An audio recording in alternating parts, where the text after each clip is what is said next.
everything that's happened in these past 2 years, I know and I feel it in my bones that it was meant to, because that's what the world needs. We just need a community of just giving. People used to call me that. Yeah. People in my family. People who, my blood. Since I've gone through this process of awareness about being comfortable with who I am. That for me is freedom. I'm not an actor. I'm going on there to be me. So this is me. Yeah. I don't care about judgment anymore because I know what my intention is. And I know what I want for people and what I want for myself. Do you think you found your purpose? 100%. How do you know? In the Garden of Eden. This is our Eden. I realised I thought you were going to do your intro thing. No. So all calm. No, but I want you to sit there all calm. That's the whole point. Yeah. But I didn't expect you to just say hi. I thought you were going to do, this is Lax. Jeez, come on. Everyone knows who you are anyway, Lax. They don't need to introduce you. How are you? I'm good. Thank you for having us in your lovely space. I know I'll actually take a little video later and I'll put it on top of this audio. But yeah, go for it. It's the first time I've been to your lovely new home. Well, it's the same home, but you've redone it. So it's like a new home. It is like a new home, yeah. And this is your old garage that we're sitting in. My very old garage that was very unlooked after and full of junk. And I'm just amazed at the way we've been able to use the space. And I always wanted to have an area where I could just, when I was doing the fitness, maybe a little gym, but obviously what I'm doing now, it just ties in really, really well. So yeah, we've made it into a bit of a healing room, a space where I can work. The kids can come in and, have a little chill out.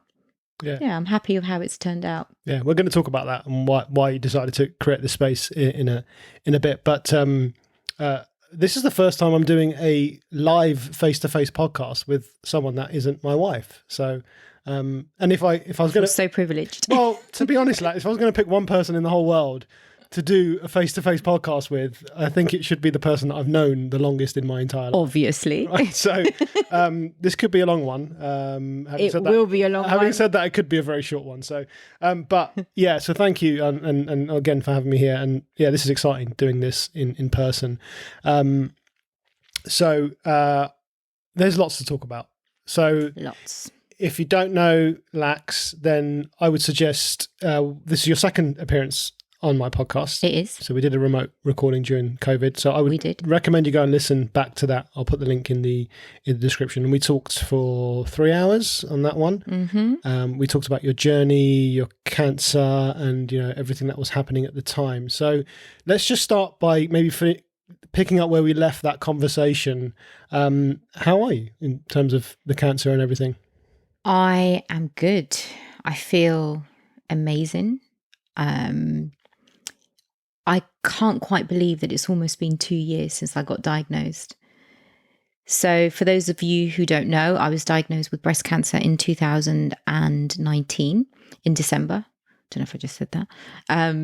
And yeah, in January, I had a huge operation, an operation that involved a mastectomy and a lymph node clearance. And then in Feb, I started my chemotherapy. So it literally took me up to the end of the year. Once I finished chemo, I had radio, and that sort of ended end of October. So it was, it's like the whole of 2020 was just me being on treatment and, being drugged up almost every day of my life at that moment. And it was hard. I'm not going to say it was easy. You can't sugarcoat chemotherapy, radiotherapy. There's lots of things you have to deal with, not just physically, but emotionally as well. So much on an emotional level. But I was very focused on getting well. And that was my main, I just wanted to be well, and I wanted to get just this whole era out of the way ASAP. And I knew that the only way I could do that was just rocking up to my chemotherapy sessions when I had to, not fighting against what I had to do, and just getting on with it, really, and just trying to be as positive as I possibly could. And then, once you sort of finish your active treatment, you then have to, well, in my case, I had to take endocrine treatment, which is a type of treatment that related to my cancer that I had to take between 5 and 10 years. So, you have to deal with all the side effects that, that comes with it. And again, you just have to keep, it almost becomes part of your life, even though the cancer's actually gone, but it's the aftermath that's difficult. What I have found difficult anyway. And then last year, it's all about kind of just, you stepping into this new version of yourself. You've shedded that skin. You are a different person, or I am a different person, not just physically, but mentally as well. You have to be very patient. So I found myself, as you know, because we're both the same, we are not very patient people. But actually, this taught me how to be patient because, for example, my hair, it's taken so long, or how I feel like it's taken so long to grow back. But actually, I embraced the time that it was taken to grow back.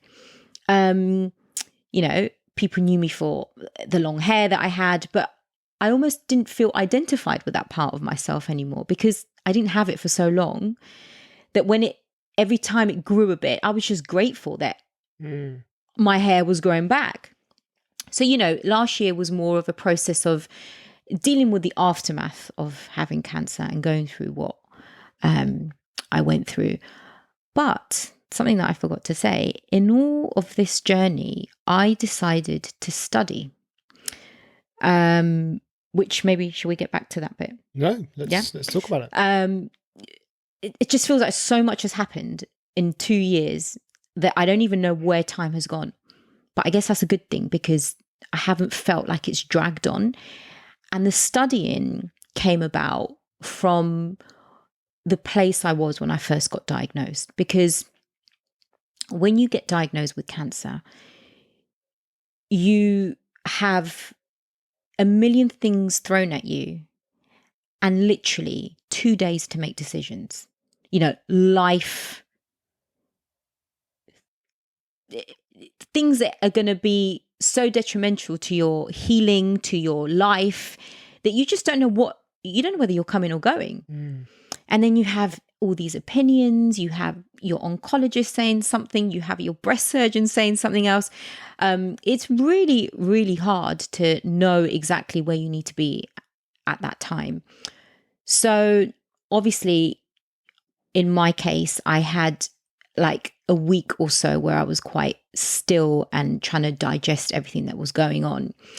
But at the same time, I knew that it was something that I was going to have to deal with sooner or later. So as soon as I made my decisions, I started to read a lot of pathology. So obviously starting to read a lot about oncology and the type of breast cancer that I had, blah, blah, blah. So to help me understand exactly what I had. And I know a lot of people decide not to know. So they literally, put their hands, their lives in the doctor's hands, in the medical field, whether it be in your breast surgeon or your oncologist.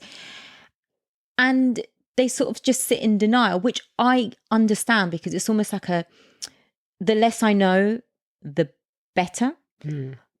But I'm not like that. I needed to know exactly what was going on. So yes, the whole pathology side of me understanding oncology and the type of cancer and blah, blah, blah. But it was like something was missing. Like I knew what type of cancer I had. I knew what the medical side of things were suggesting, that the cancer came from this, that the cancer was hormonal. But I knew there was more to it. But at the time, I didn't know exactly what it was that I was trying to discover. And then it came to me and I realized that the cancer that I had wasn't an external factor. It was an internal factor. What do you mean by that? So I believe that my cancer was driven or manifested by the emotional state that I was in. And not just recent events, but we can take this back to childhood. In fact, we need to take it back to 4 childhood. decades. We're talking about 4 decades. 100%. It's all to do with my childhood traumas that escalated into an emotional roller coaster of suppression and finally manifested into disease. And this is why I am where I am today. The studies, what I want to do, which obviously I know we're going to talk about, how I want to help. And for me, it's been an incredible journey. So everything that's happened in these past 2 years, I know and I feel it in my bones that it was meant to be. And I know that might sound a bit crazy to people who've obviously had cancer, because, as we know, it's one of the hardest things that anyone can endure. But for me, it was a blessing in disguise. That's really interesting. I want to know, at what point did you come to that discovery that this is all to do with childhood trauma? Whether you remember, I can't remember if we spoke about it in the previous podcast. But yeah, do you know kind of when that moment was? I think that I have always been one of these people that I analyze myself so much. Like everything I do, everything I've said, everything, I'm constantly analyzing, why did I do that? Or why did I behave that way? Or am I right? Am I wrong? Always. And actually, I remember you saying something to me. Gosh, this has just literally come to my head. How funny. You sitting in front of me. Obviously, for those who don't know, me and Sanj have known each other for about, 5 years? My gosh, 35 years. And I remember you once saying to me, I don't know, we must have been about 18, 19, and I can't even remember what it was about, but I was criticizing myself. And I remember you saying to me, why do you always have to find a way to always blame yourself for something that's not even your fault?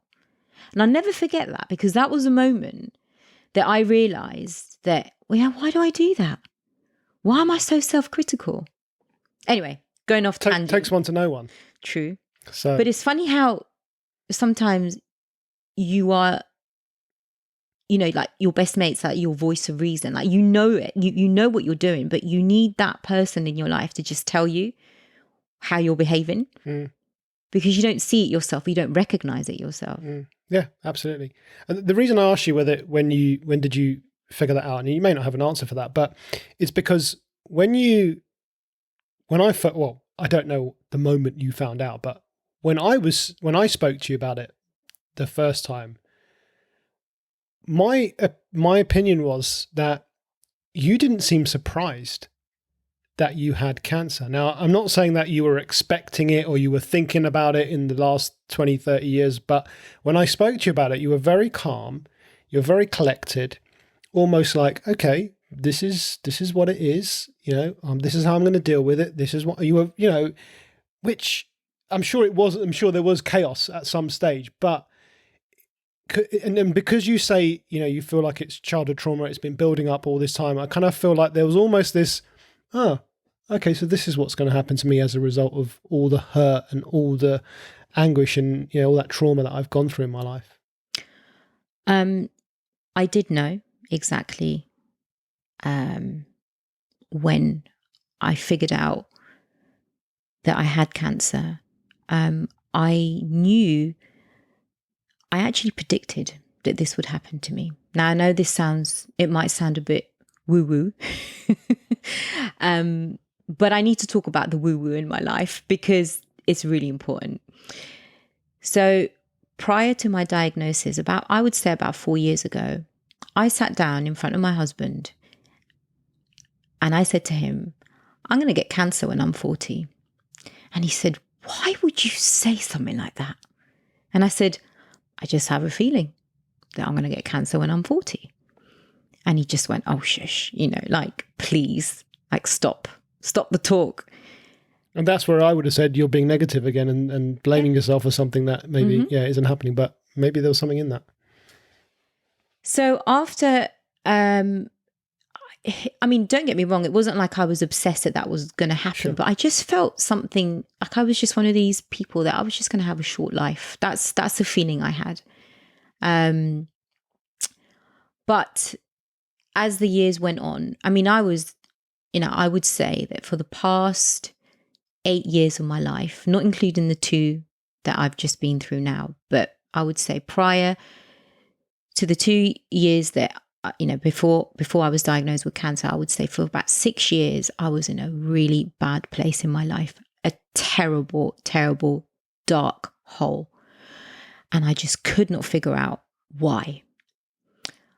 I was, I have 2 amazing kids, amazing husband, good friends, good family. Nothing too traumatic happened in my childhood. And this is where I think that, we associate trauma with something really significant that may have happened to you in your life. But trauma is something that we all experience, no matter how big or small we think that the issue is.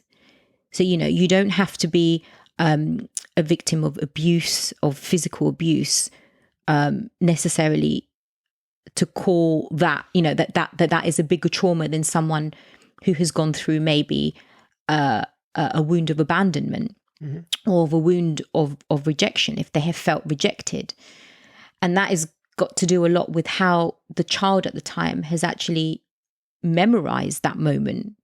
So the parent may have just gone out for dinner, but if that child at that moment felt abandoned because they didn't know that the parent was going out for dinner, they just thought, oh, mum and dad, they're leaving me. That's how it's going to stay in your mind. But obviously you don't realize these things until you then have to endure something like what I have endured to actually put the puzzle together. So I always had that feeling that my life was short-lived, or would be short-lived. And then when I was diagnosed, I had absolutely no resistance to it, because I knew that I was sick. And I just felt it in my bones that my body was dying inside. Like literally I was dying. And I was fit and healthy, as you know. I was a PT. I was training 7 days a week. I ate as clean as anyone can eat, not smoker, non-drinker. So I think I shocked a lot of people as well, because, wow, 40, almost 41-year-old, how the hell did she get cancer, But I knew why I got cancer. It was all the shit that I was suppressing inside my body. My chakras were all completely out of balance, completely blocked from top to bottom. And the most blocked chakra I would say I had was my heart, because I was always heartbroken. And I was always missing love, missing a huge essence of love from my childhood. And I then discovered that it was a huge wound. Well, my wound was the wound of rejection, the wound of abandonment, and mostly from my mum.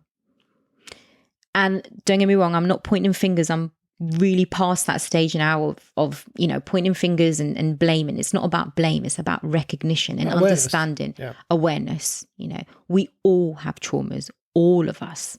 Whether you want to call it trauma, whether you want to call it an experience, we all have them. And for me, it was lots of things, that my mum did do, that my mum didn't do, that my dad did do, that my dad didn't do. But what's been mostly the essence of my life, of my trauma, is the rejection that I felt when my youngest brother was born. So my middle brother, because when he was born, I was abandoned, or I thought I was abandoned. But it doesn't matter whether I was or I wasn't. The fact is that that's how I recall it, and that's how I felt.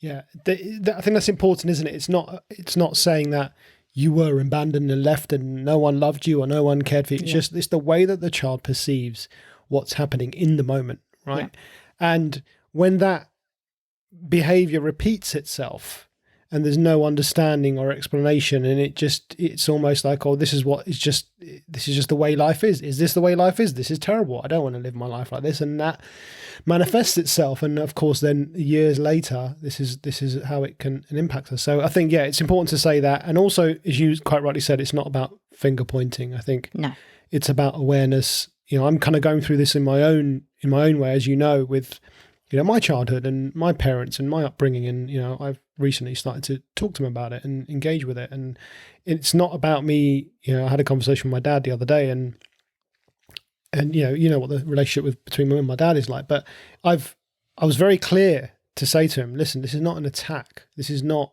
blame. I've just realized this is why I feel these things, and perhaps this is now why I behave this way.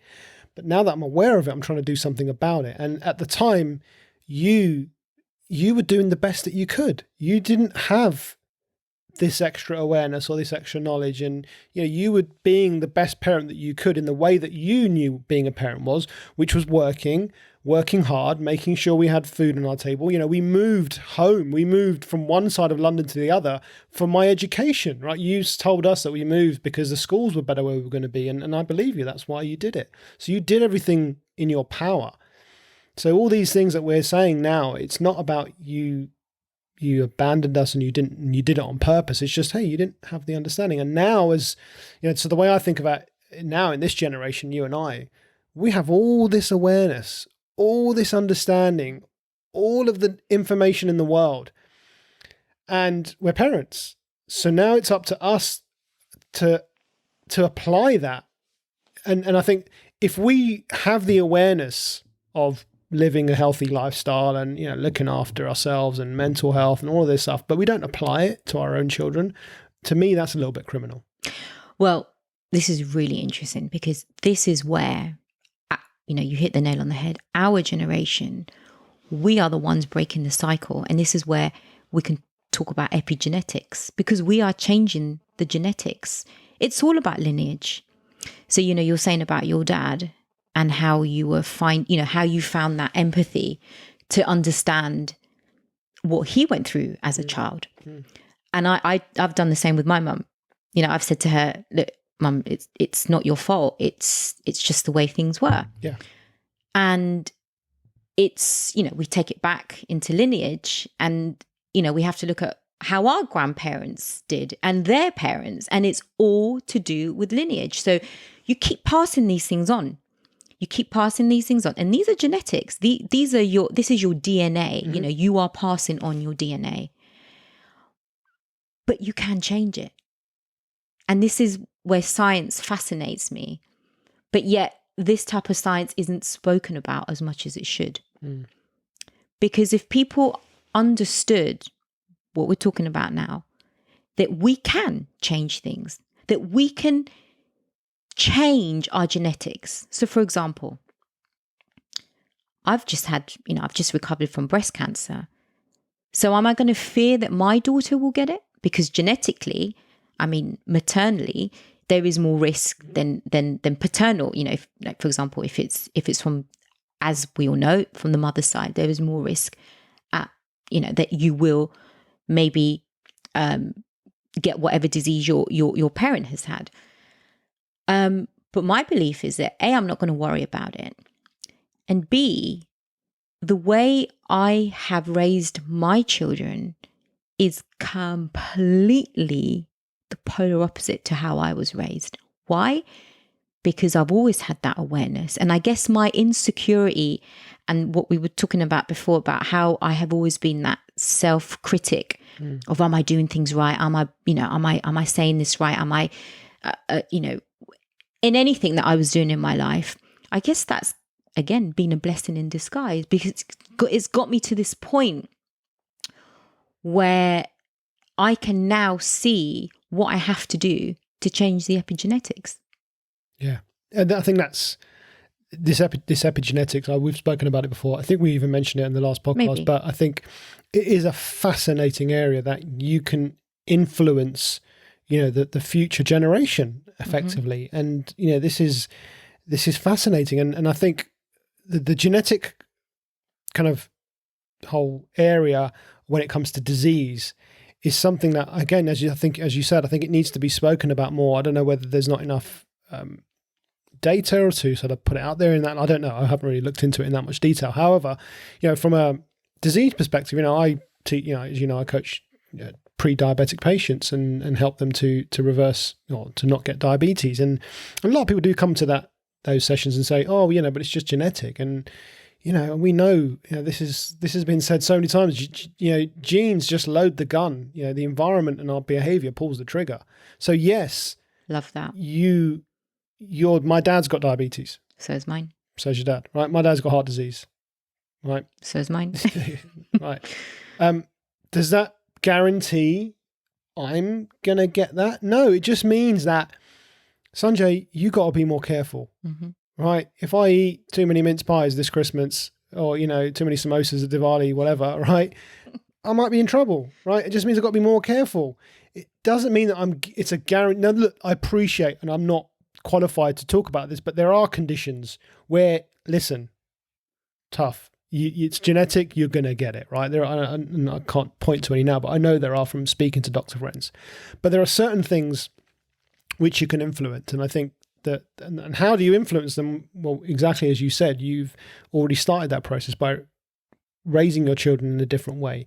Just your approach to life, your approach to health. With me, I feel like I didn't have role models in my family, except actually, that's a lie, I had one. But apart from that one, I didn't have many role models who were active, who were into fitness, who were into all this stuff. So, but if I can be that person now for my daughter, and she sees me going into the garage and going to the gym and going for a run. Oh, Dad, you're going for a run. Like, this is becoming a part of her life. Oh, yeah, so people go out for a run. Oh, Mum does yoga. Oh, Dad does. So this is how you influence, because then it influences her choices and whether she's doing it now or not. I don't care, right? I do care, but I'm not making it right. It's boot camp time. Everywhere we're doing family boot. It's not like that. It's like, hey, this is what we do, and. The other day she wanted to play and it was just me and her, and I said, look, I need to do my workout.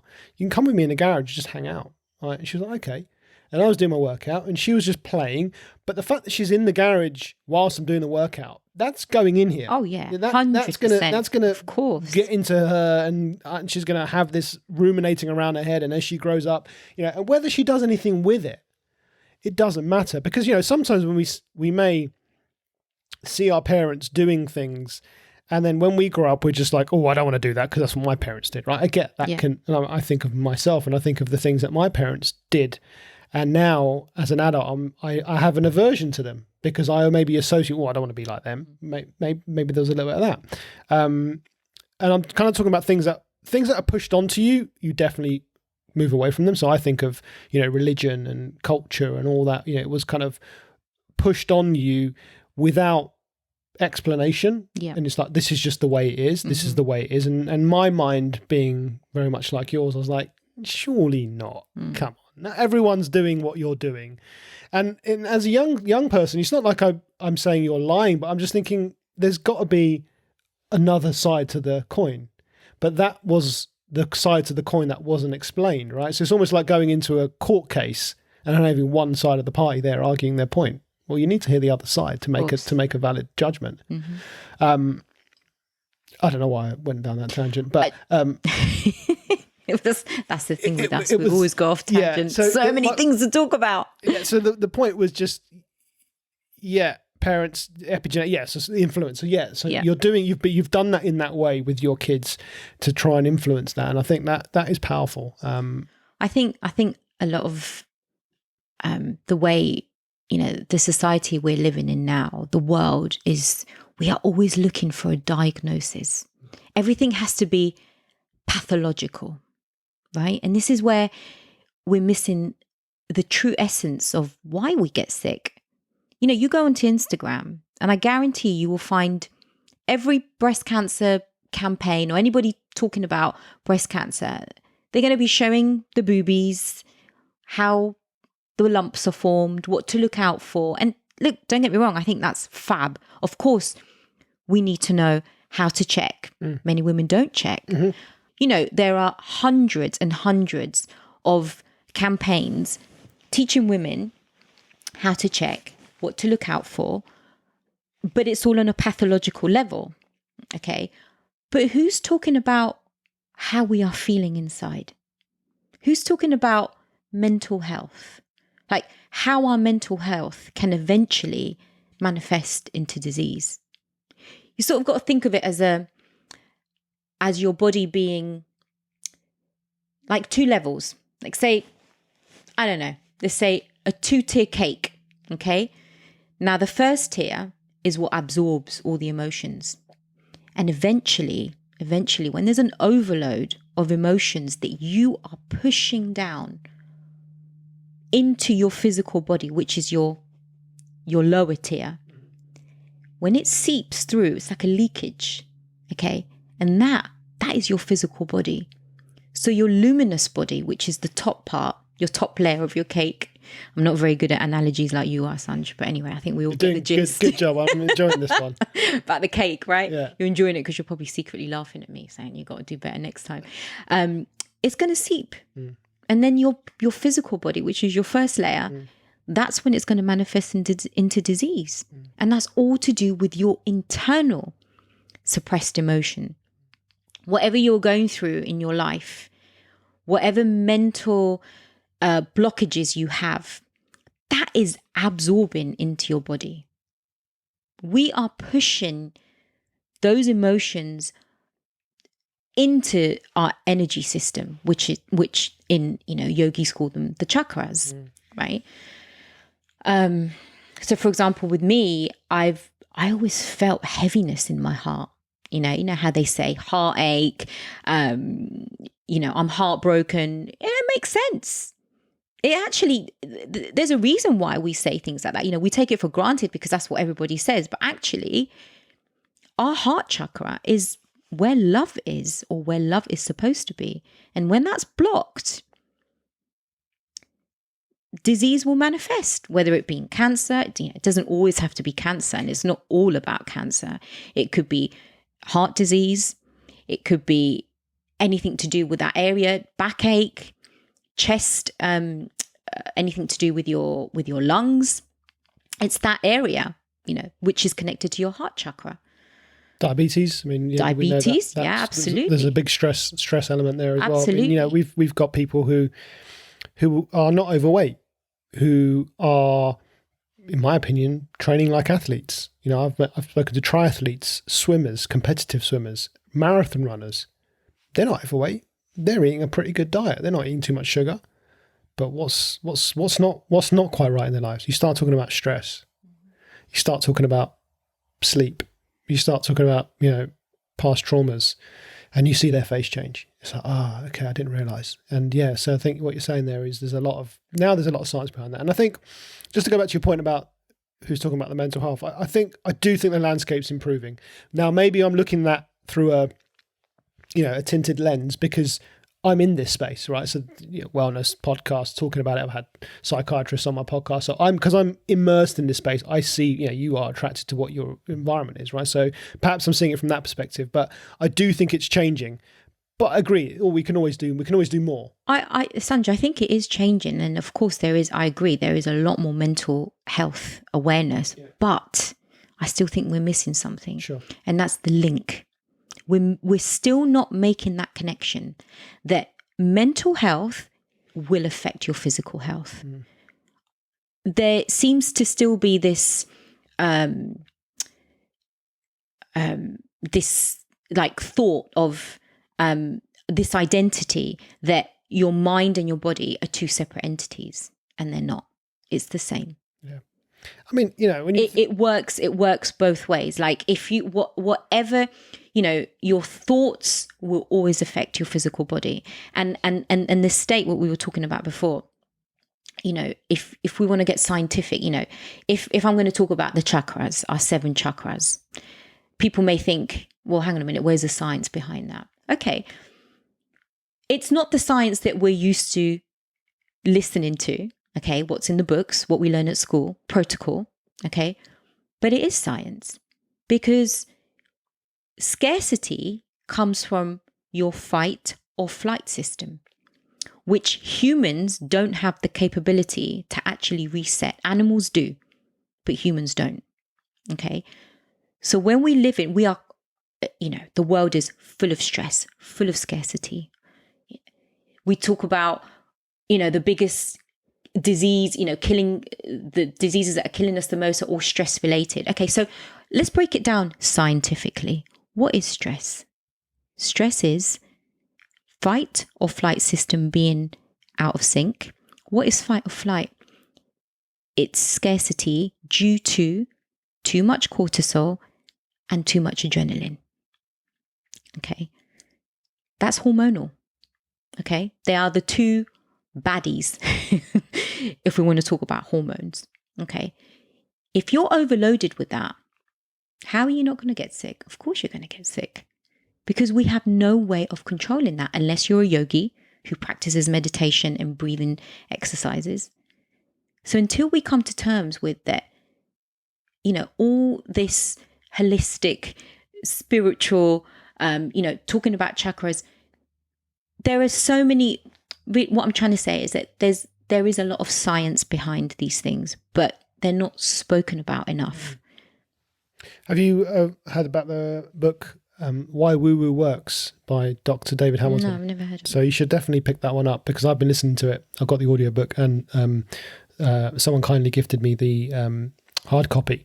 And he's amazing. Dr. David Hamilton, he's a PhD doctor, and he's written this book about why woo-woo works, and he's looked at the science behind the woo-woo. Yeah. And has found there's a lot of science, and he talks about chakras, and he talks about energy healing, and he talks about Reiki, and he talks about, it's absolutely fascinating. And, I highly recommend, you can go onto his Instagram and follow him, but the book is phenomenal, because he's starting to, in the same way that what you're saying here is like, there is science behind it, because the title of the book says it. Why does this stuff work? Because it does work. Of course it works. It's been working for centuries. Mm-hmm. Let's just take something that we now know for a fact works. Meditation.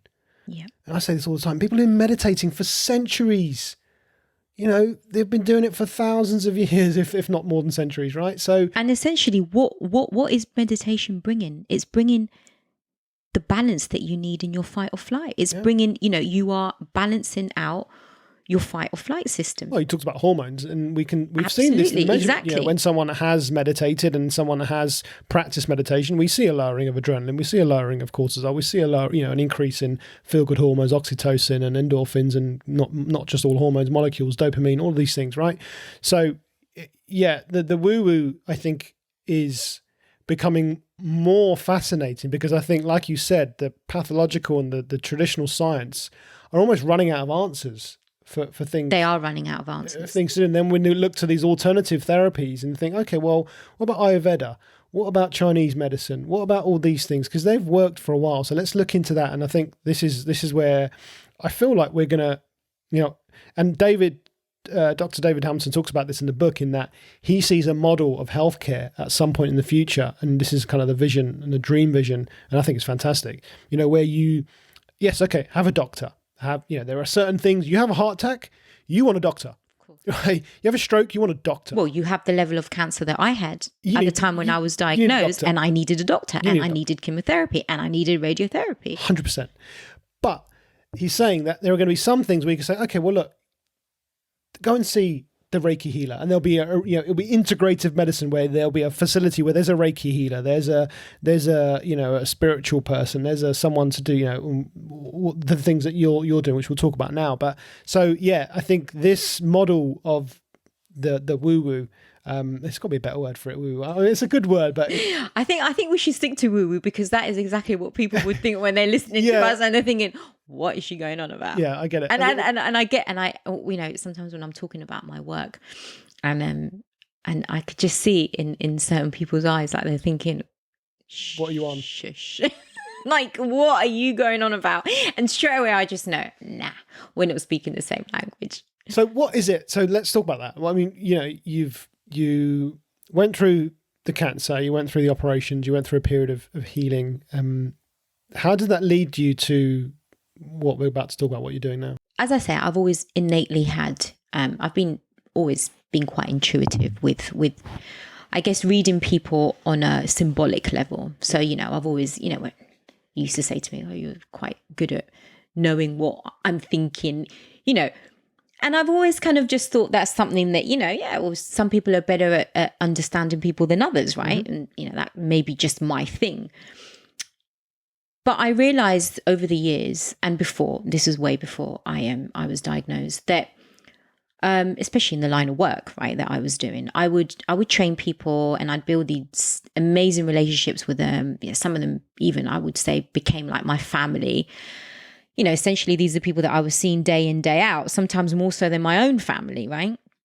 So, you build these amazing relationships and, they become these amazing relationships because you or I was, at a level with them that I was so personal. Our relationship was so personal. It wasn't just me being their personal trainer, but I was their coach. I was their friend. I was their, their sister, however they felt identified to me.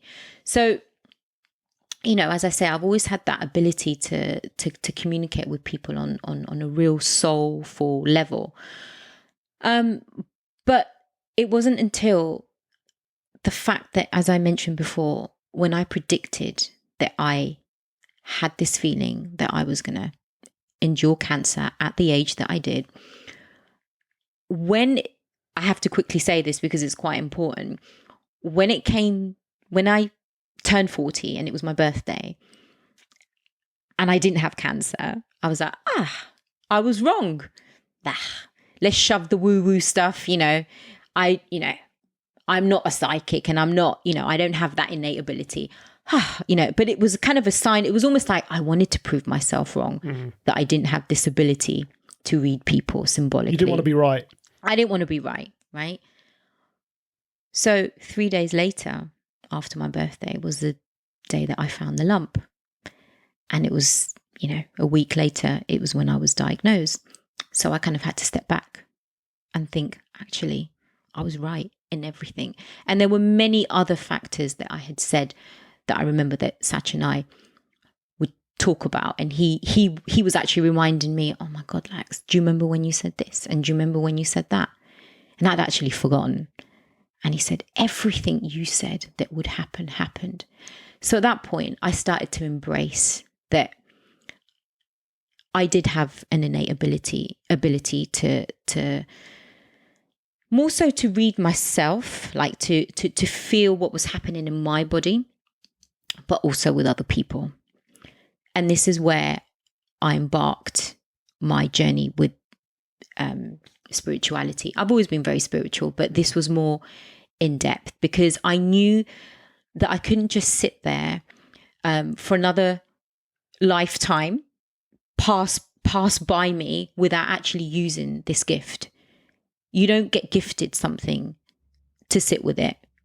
You have to do something about it.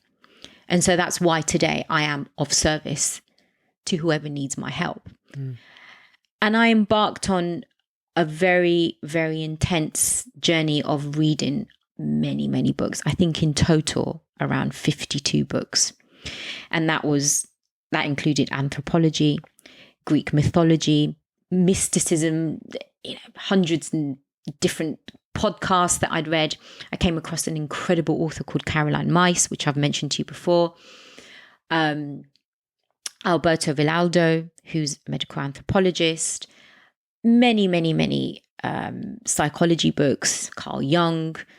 The list goes on. But what resonated with me the most, I did a Reiki course, but nothing was quite, Reiki, great, amazing, but nothing was quite, I wasn't feeling what I needed to feel. And then I came across this lovely man called Alberto Villoldo. And I just randomly came across him on a YouTube video. And I really liked him. He's in his 70s. He's a medical anthropologist who studied in the Amazon forest for 40 years, best part of 40 years. He was employed by a Swiss pharmaceutical company to go and discover a cure for cancer. And his whole story is that when he actually got to the Amazon, there was no disease. There was no cancer. There was no diabetes. There was no Alzheimer's. There was no, what's the other one called? Dementia. Dementia. And he fascinated me. I just felt connected to him. So I Googled him, and then I found that he had an academy in the US that was going to cost me a lot of money, but I knew that was my calling. And he's a shaman. So essentially, I sit here in front of you today, and I can finally come to terms with telling you that I have found the inner shaman in me.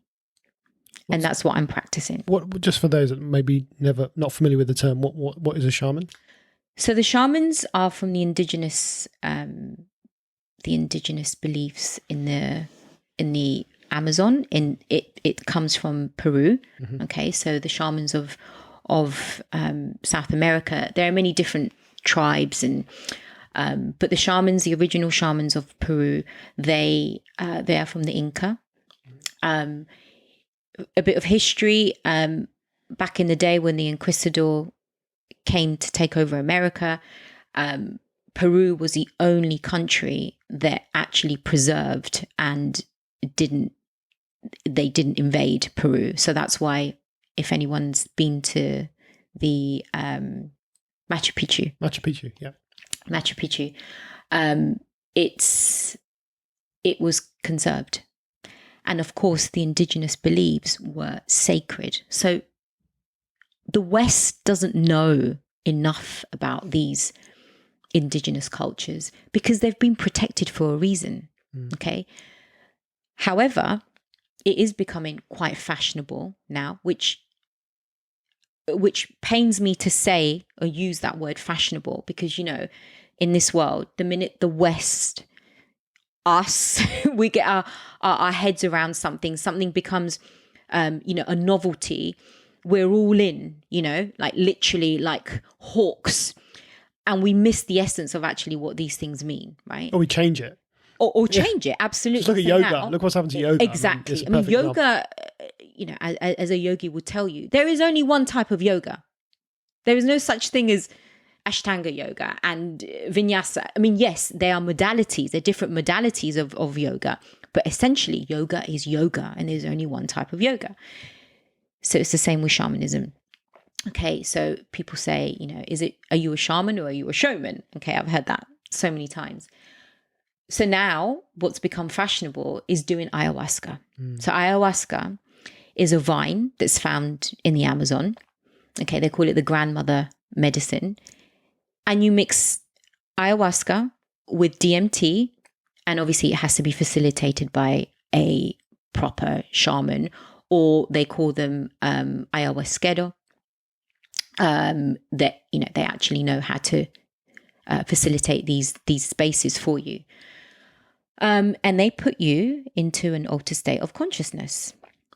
And it can take you to many, many different dimensions. Okay. I haven't done ayahuasca, just for anyone if they're wondering if I've done it before. And the reason why I haven't done it is because I personally feel that going through chemotherapy was actually my ayahuasca. That put me in an altered state of consciousness, as it was just chemotherapy. But anyway, it's not for me. I know in my heart that I would never do that type of energy medicine. It's not for me. But it's become very fashionable, and so people are building these retreats in the Amazon, in Costa Rica, in Peru, in Brazil. And, of course, I'm sure there are many amazing shamans out there and facilitators that know how to hold this space. But, you can't tamper with indigenous beliefs. It's like the same with religion, right? I'm not a religious person, but I respect religion in every form and way. And it's the same with the indigenous cultures. You can't just all of a sudden make something fashionable and do whatever you want with it. And that really is quite annoying, really. So that's basically a bit of history for people who don't know about shamanism. So shamans work purely with nature. It's all about nature. And your inner shaman it's just you. And this is why I felt so identified with it, because it brought me back to nature, which I've always been, very much into nature. I've appreciated it. I've lived it. I'm aware of it. I think the thing with I felt identified with it because it was a way that I could finally express myself, and everything made sense. Everything made sense. When I started to listen to these podcasts and started to read about shamanism, it was pure identification and everything that I've been through in my life. And one of the most interesting things that I came across was that the shaman has a system that basically, it's called the medicine wheel. And you go through 4 different archetypal, which are animals. It's a wheel. And each animal represents a stage of your life. So, for example, the snake or the serpent represents your past and at soul level. So basically, sorry, not at soul level, at literal, like you see how the serpent is always so connected to the ground, how she moves around the ground. And that's exactly how I felt when I was going through my journey. I felt like I'd literally shedded, I shedded my skin, coming into my new skin, leaving my past behind, then go into Jaguar, which is basically at soul level, where you start to see the future, where you start seeing things, at from a complete different perspective. Then you have hummingbird, and then you have eagle, which is, I won't get into it now, but everything just made sense. These archetypes were literally representing the stages that all of us actually go through in life. But obviously, going through what I'd gone through, it really resonated with me. Yeah, I think going back to the shaman, the ayahuasca, you're right, it has become popular, and I guess which we didn't cover this, but the purpose of doing that, you mentioned you kind of go into these alternative dimensions is to well, this again, I'm not an expert on this, so you can probably know more about this than I, but just from what I've read and heard, it's about, you mentioned childhood traumas. It's about taking you almost back to figuring out all of that stuff and just making you understand and realize, and it kind of it's almost a realization of why things are a certain way, and people come out of this with just a better understanding, a better awareness, right? We use that word again, but it's a better awareness of why things are the way they are, why their personality, why they feel certain things, and it can be very, very life altering in that way. You said, that's not the type of practice that you do, and it's not something that is in line with you. So what is it that you have trained to do? What is it that how do you, if you're not giving people ayahuasca, what is it that you would do to help someone? Okay. So bringing in other modalities, like, for example, my coaching. So helping people understand what is it they want in life. Like, if you're here, it's the same as when we used to do PT, right? It's not just about losing weight. It's, why are you so sad that you may have put on this weight? What is it that's made you eat that extra piece of cake? There's a reason behind everything. Every state of emotion, there's a reason for it. So as a shaman, we facilitate many rituals that, depending on what the person is going through, we facilitate the right type of healing ritual. So, for example, if you are feeling really anxious, feeling full of anxiety, I will be able to tell that your solar plexus, which is your 3rd chakra, is probably blocked. So I can facilitate a ritual that is basically going to unblock all your chakras. I'm going to find any energy that's stuck there. Okay. It could be from your past. It could even be from a past life. It could be something that's present. Okay. Whatever it is, it can be taken out and realigned. So it's unwinding the chakras, taking out whatever's not serving you anymore, winding them back up again and aligning you. Okay. Most of the time when you do a session like that, the person would probably feel amazing straight away. Can take a couple of days to then feel more settled within your body. Yeah. And then more than likely, of course, life being life, we're always going to be faced with something. You may need to have a few sessions to completely be aligned. But it's not just doing the ceremony. It's actually understanding what is being stuck and what traumas. So, for example, each chakra is linked to a certain trauma.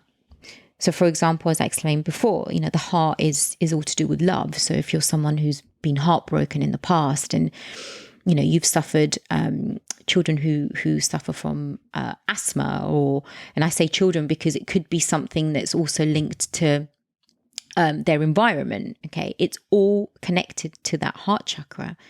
So if you are asthmatic, it's probably been, without you even realizing, your area of your lung area has probably been blocked for many, many years without you actually even realizing that it could, that the physical factor of that, you've actually manifested a disease such as asthma. It could be something related to your childhood. It could be something related to your childbirth. Okay. So each chakra is linked to a disease. Right. Or again, it doesn't necessarily have to be a disease. It could be any type of condition. Sure. And is this is a physical practice, something that you have to be, the person has to be with you in the room where you do this? Is it a physical, or can you do it? No, it can be done remotely. So healing can be done remotely. Any type of healing can be done remotely. Shamans don't believe in time and space. Okay. So the same energy that I can hold for you or download for you. As shamans, we see ourselves as a portal of energy that's downloaded from whatever you want to call it. Okay. Mm-hmm. From source. And we are just a portal that is just going to transcend that energy into you, into the person who's been healed. So because there is no such thing as time and space, it can be done whenever we program it to be done. So if I'm having a Zoom call, the energy is going to transcend and be given as much as if the person was physically in front of me. So it's just about the connection with the person. They don't actually have to be there. You can be connected to them spiritually, mentally. Absolutely. Because you're both, wherever you are in time and space, you're both thinking about absolutely each other or what you're doing at the time. So there's, we don't need to have a physical in order to. It's all about intention. Yeah. Intention and attention. And this is what we did. You did this with me, didn't you? A while back. Yeah. And I did feel a change. I mean, it was almost, the way to describe it was almost like a very deep meditation, because I do a little bit of meditation. I'm not going to classify that I'm an expert at it, but I do meditate. And what we did, and we did it remotely, right? We did it over the phone, without visuals, right? It wasn't even a Zoom call. And yeah, it just felt like a very deep meditation. It was only, we did a short one, but yeah, I did feel, and I can see how doing that as a practice over time, doing multiple sessions, how I can see how that can eventually have an impact on someone. So I think it's super powerful, super, super powerful. And you know what? Some people want to, the main question is, how much do you have to believe in all this stuff for it to work? You don't have to believe in it. Obviously, if someone's going to come to a healing session, there is some element in them that obviously believes that these things, that the woo-woo works, right? But you don't have to have your heart in it to actually, for it to work. Obviously, it's much better if your heart is in it, because the more you believe in something, the more it's obviously you're going to feel more connected to it. Sure. Okay. But it is incredible. And I forgot to mention this, but before I actually even knew that much about shamanism, I had a session with someone once, just after I finished my treatment. I I felt like I needed to connect to someone on a soul level. I wanted to talk to someone about what I'd been through, and I didn't really want to see a counselor or a psychotherapist, because I've seen so many of them in my past. No disrespect, but I wanted something that was going to help me more at soul level, something a little bit more spiritual. And anyway, I was recommended to a shaman. But I didn't know much about shamanism. I had no idea about the history, the indigenous side of it, nothing, absolutely nothing. I just knew that she was a really good shaman and that I was going to be able to connect with her on a spiritual level. So when we first started working together, I didn't actually know why I was doing, why have I come to a shaman? I don't know. I don't even know what a shaman is. But I knew that I was going to be able to connect with her on a soul level, and that someone wouldn't think I was crazy when I told them that I had predicted that that I was going to get cancer, and that, I can read people symbolically. And, I kind of needed to feel identified with someone that, or understood. And anyway, worked with her for about 3 or 4 sessions. I think they were all around an hour and a half. And one day she asked me if I would like to do a ceremony. And again, I had no idea what I was getting myself into. But basically, the way she explained it to me was that it was going to be a ceremony that would involve me getting rid of anything that didn't serve me anymore. So any stuck energies that I had in my chakras, that I would release them all. She would put light back in. And yeah, so I just had to lie down on the floor, and she was going to do this thing on me. And I say thing because literally to me at the time, it was a thing. I know exactly what it is now, but back then I didn't. As I laid down, she said it would take about 20 minutes. I felt the craziest pain. Like it was like a knife going into my stomach. Like suddenly. And I haven't had abdominal pains for a long time. Like literally, I can't even remember the last time I had a tummy ache. But it felt like what a menstrual cycle would feel like. Any women who are listening to this would know exactly what I mean. But obviously I don't have a menstrual cycle anymore. So I was like, what is this? Like, this is crazy. Like literally, I felt like I had 10 knives literally digging into my stomach. To the point where I actually almost had to say to her, because this was on Zoom, by the way, hey, I'm in pain here. What is going on? Luckily, it kind of stopped. And then, funnily enough, she said that she had done what she had to do.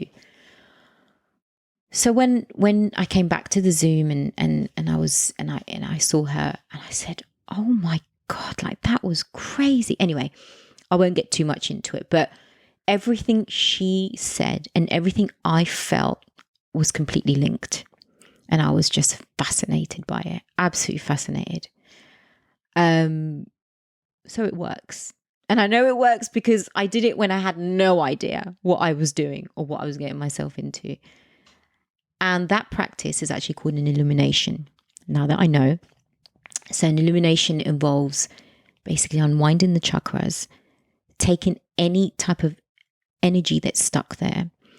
Obviously, I must have had quite a lot of energy stuck in my solar plexus or in my sacral, which is your second chakra, because that's where I felt that pain. And that does happen. You can actually feel the physical pain coming out of you. And it was the most bizarre feeling ever, because as quick as that pain was there for like a whole probably 2 minutes, which felt like, I don't know, 2 hours, it just disappeared. And then after the pain had gone, how did you feel different to before? I did. I had that day, I felt drained. I was so tired. I literally felt like I could sleep like the whole afternoon night, because I had it done in the afternoon. And then a few days later, I'd say about 2 days later, I felt like lightness. I felt like I was literally walking on a cloud. I felt so light, so relieved, like literally like whatever I had stuck there was gone. And I felt amazing, absolutely amazing. Wow. And in fact, a couple of days later, I had a scan, because the lady that I was actually was performing the ritual on me, she was also a GP. She was a medical doctor. And because I obviously said that these pains were extremely excruciating, she suggested that I should get it checked out. And obviously, given my history, that's exactly what I did. And there was nothing there. So I was relieved, because obviously, being an ex-cancer patient, you worry about, pains. And this was, as I say, it was quite an intense pain. And there was nothing there, and I was completely clear. And I was so happy, obviously, to know that there wasn't, because obviously I did worry a bit, but it was gone. And in a way, I kind of knew that I was okay, but obviously I needed to double check that, that it wasn't anything. And yeah, it was an amazing experience. It's fascinating, isn't it? You said something there, which was, during that ceremony, during that process, about getting rid of things that don't serve you anymore. Mm-hmm. And I think we speak about this all the time, but I think you can apply that to your life in anything you do, right? Just getting rid of things that don't serve you. And we were talking about your rebuild of your house and how much stuff you got rid of, and how that felt, right? I mean, you just tidy your kitchen and tidy your desk, it feels good. Yeah. Right. You get rid of stuff that doesn't serve you. Have a clear out. You clear out your loft. And you can go extreme with that in terms of, the people in your lives. And I've done it recently with social media.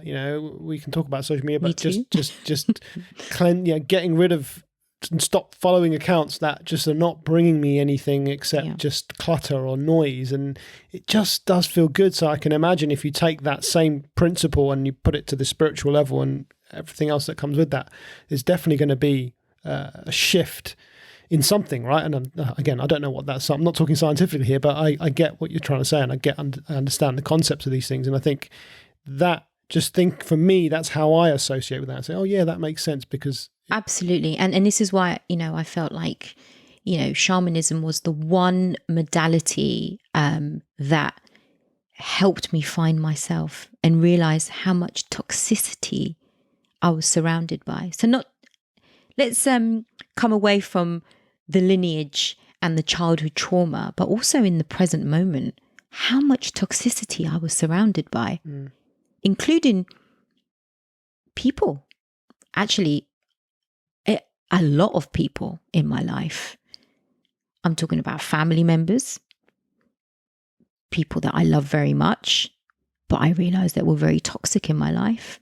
Friendships, the environment I was in. You don't realize these things at the time, but now, from where I'm sitting now and the lens that I can see these things through, wow, it was toxic, toxic, toxic.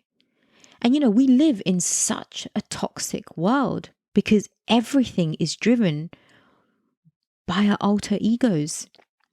And we can go into the subjects of social media. When I first started my journey with cancer, I did post a lot on social, especially on Instagram, because, I was going through something that, evidently a lot of women have been through. And if I could serve in a way of any women out there feeling identified to my story or sharing my story, if it could help in any way, then so be it. And I felt like I should share my story. I shared pictures of my bald head.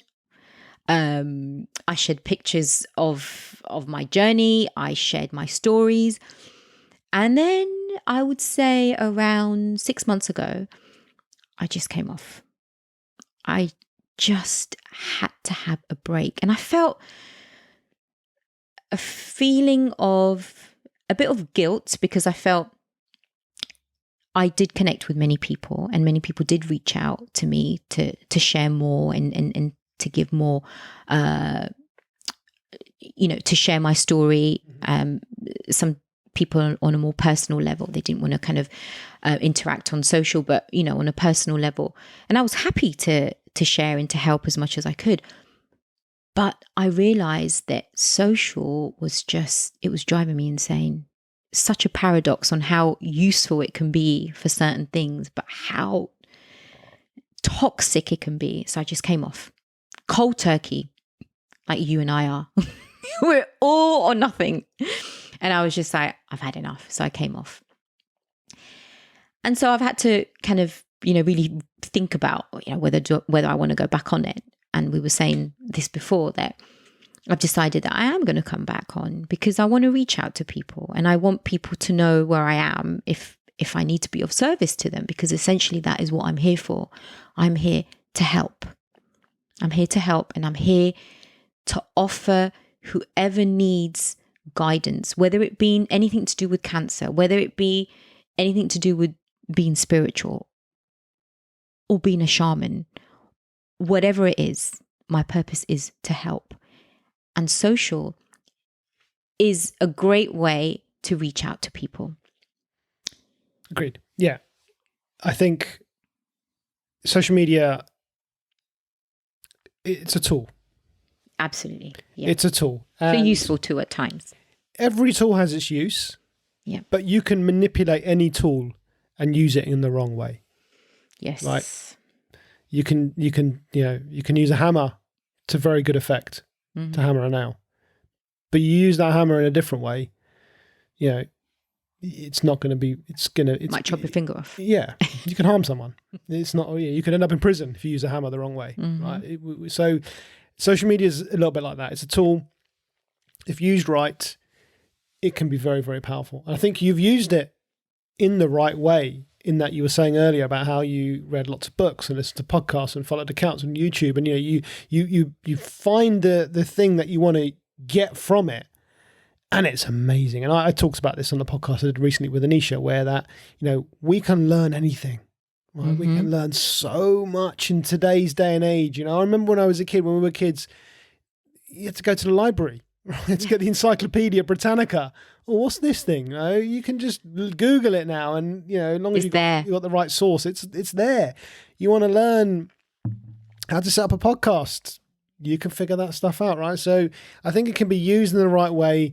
The problem with social media is the people behind social media have figured out, just like the people. This is how I describe it: the people that make fast food or make processed foods, chocolates, sweets, all this stuff.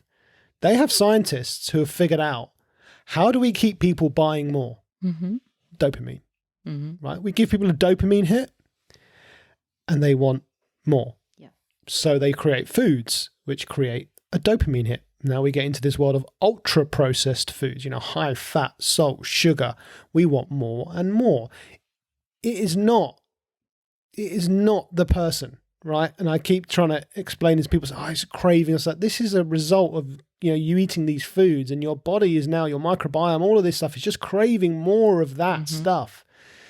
And the companies are very good at keeping you hooked. And it's the same with social media, Instagram, Facebook, TikTok, which I have no idea how that works, Snapchat, all of these things, right? They have figured out, how do we get that dopamine hit and we keep people coming back for more? It doesn't matter what it is, right? If it's people doing silly dances, let's see this. But if it's cat videos, or I don't know, I don't engage in that side of social media too much anymore, But my point is, it's there, right?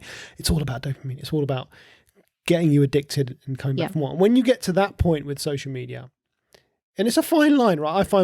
I find myself crossing it now and again, because I'll use social media. I think we all do. Of course we do. But I try to put the hat on and say, oh no, I only use social media to learn. And I mostly do, but sometimes I'll be sitting on the toilet, and the phone will come out and log on to Instagram. Yeah, you will. And you will look at some random stuff, and and I catch myself now. I'm like, oh, what am I doing? Yes. Stop this. So yeah, social media is an interesting one. Me and you are very similar in that way, that we've never been like, we are a bit all or nothing. You're either doing it or you're not, but I don't feel like we've relied on it. No. And I'm not saying, no. I think some people do. I'm not pointing fingers at anyone, and it's okay if you do, but I just feel like we haven't relied upon it like maybe it's a generational thing because we didn't grow up with social media. You know, we social media came into our lives quite late. I think it's got to do with our personalities, really. Probably. Yeah. Because I feel like there was a time where I was a lot more active on socials, on Instagram, posting things on work, you know, the odd selfie here and there with my mates, whatever, as you do. But it wasn't really ever me. You know me, I've never really liked to be in front of the camera. I mean, this is a big thing for me, doing a podcast where I know I am being filmed right now. Hold on a minute. Last podcast, you said you wanted to be an actress. This is the thing. Okay, so this is a different subject. I mean, this is a different subject. We're talking about what we were talking about before, like having all these facets to your personality. But actually, the whole actress, singing, media kind of aspect of my life was a mask. Right. I was hiding. But this is another podcast, right? Yeah, absolutely. But we're all sucked in, right? We all get sucked in. So going back to what I was saying about this, the Instagram, you know, a little selfie here, you know, it might boost my confidence up a little bit, you know, because I'm not really a camera person. But, you know, maybe taking the odd selfie might make me feel more, you know, confident, whatever. And then I had, you know, like my best friend, Yvonne, you know, or our good friend. She's great on social, right? And I'd, you know, take the odd selfie. She'll be like, Alex, come on, let's just do the selfie. And I'm like, oh, Yvonne, I'm not into the whole selfie thing, whatever. And she's great. She has that pizzazz for it, right? Well, I don't. But I was trying something different. I was like, okay, let's throw myself into it. But now I realize that it's not me. It's not me, and it's not me. And it's never going to be me to that extent. Using it to do, you know, the whole selfie thing, whatever. But this is where it's like been a battle, because we do get sucked into it. All of us do. Like, it's not just, you know, we're saying that, you know, we are also, I don't know what you call it. We are so easily sold. Yeah. We are so easily sold. And actually, this comes to a very, very interesting topic that I have been absolutely fascinated with, learning about archetypes and how we actually, humans are actually, we embed, we already have instilled in us certain archetypes. And one of them that's really fascinated us. So there are so many archetypes. There are, I think, around 60 different types of archetypes. Okay. And the 4 that we all have is the victim, the inner child, the saboteur, and the prostitute. Well, what's the first thing you think about when I say prostitute? Oh, I think of paying for sex. That's what everyone would say, right? But actually, it's a lot more deeper than that. It's how you sell yourself for anything. It doesn't have to be anything to do with sex. No sexual innuendos. It's literally anything that you have been sold for or sold to is your prostitute archetype kicking in. We all have it. But when you recognize that, so for example, I always used to be a sucker for, you know, the new Charlotte Tilbury mascara that's come out. Oh, I have to go and buy that, you know, because I haven't got 350 other mascaras sitting in my makeup drawer. I have to go and buy the Charlotte Tilbury one because that's the one that everyone's buying now. We all do it. But when you actually realize that this is the, you know, when you're working symbolically within yourself and you are recognizing these archetypes within yourself,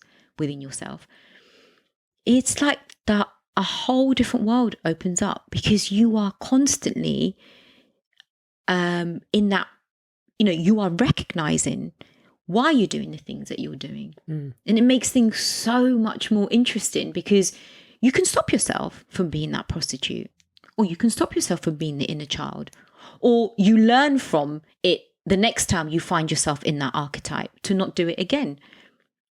It's like we spoke about the inner child a few months back, you know, how we all have these moments where we literally are throwing our toys out of a pram because we're not getting our own way, or something hasn't happened in the way that we wanted it to happen. But if we recognize it, actually, that's our inner child. That's our inner child archetype that we're living through at that particular moment.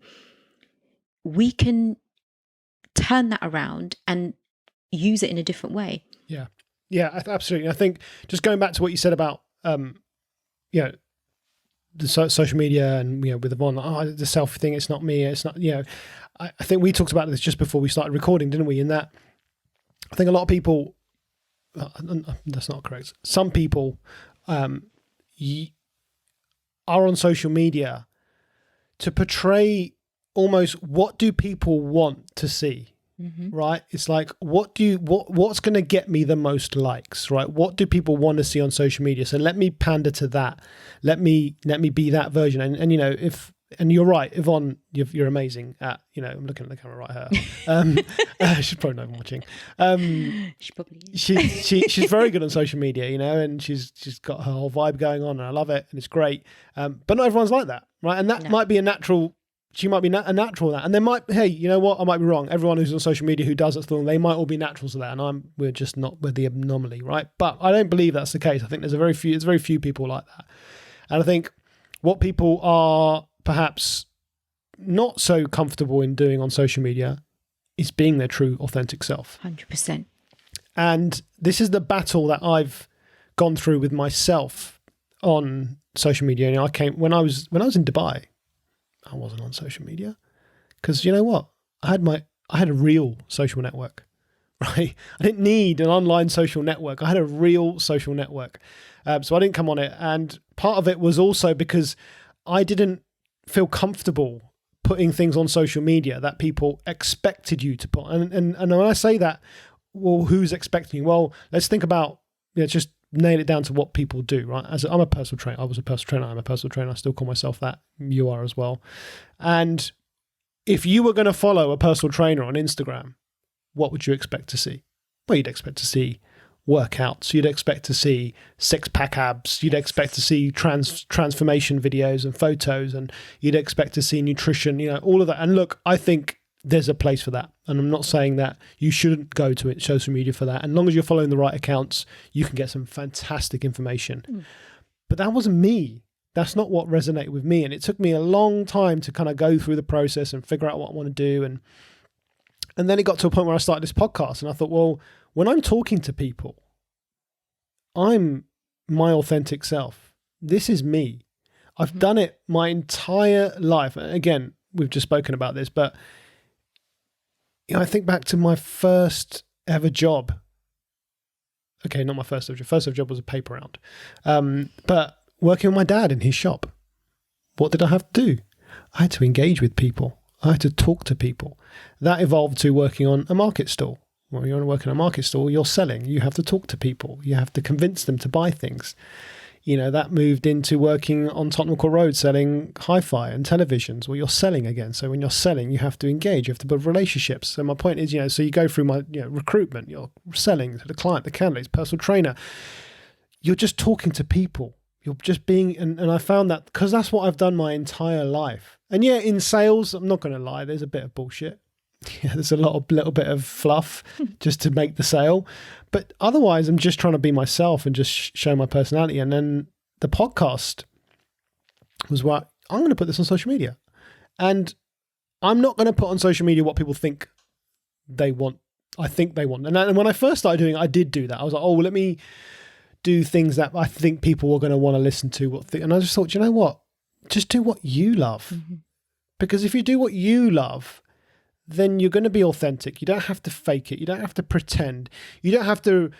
I don't script these. I don't, and I try as hard as possible not to send questions to some people. Say, oh, can you send me some questions? And that's great if people makes me feel more confident. I don't want them to feel uncomfortable when they're talking to me, but I try not to do any of those things because I want it to be natural. I want it to be authentic. I want it to come from the heart. So yeah, using social media in that way. And being your authentic self and not worrying about the consequence. So I'll put something out there now, and I've only just, to be honest, it's only been recent. And when I say recent, I mean in the last 12 months that I've felt comfortable putting my face on social media. It's weird because Really? Yeah, really. And I put my voice on social media. The podcast was my voice. And, at the time I was like, oh, I should do video. And I even bought a camera. I was like, oh, I'm going to do it. When I first started the podcast, I never did it. You never really strike me as someone who would have actually had those thoughts, because I thought you were quite just happy being on camera, however way you looked? I thought I was. Mm.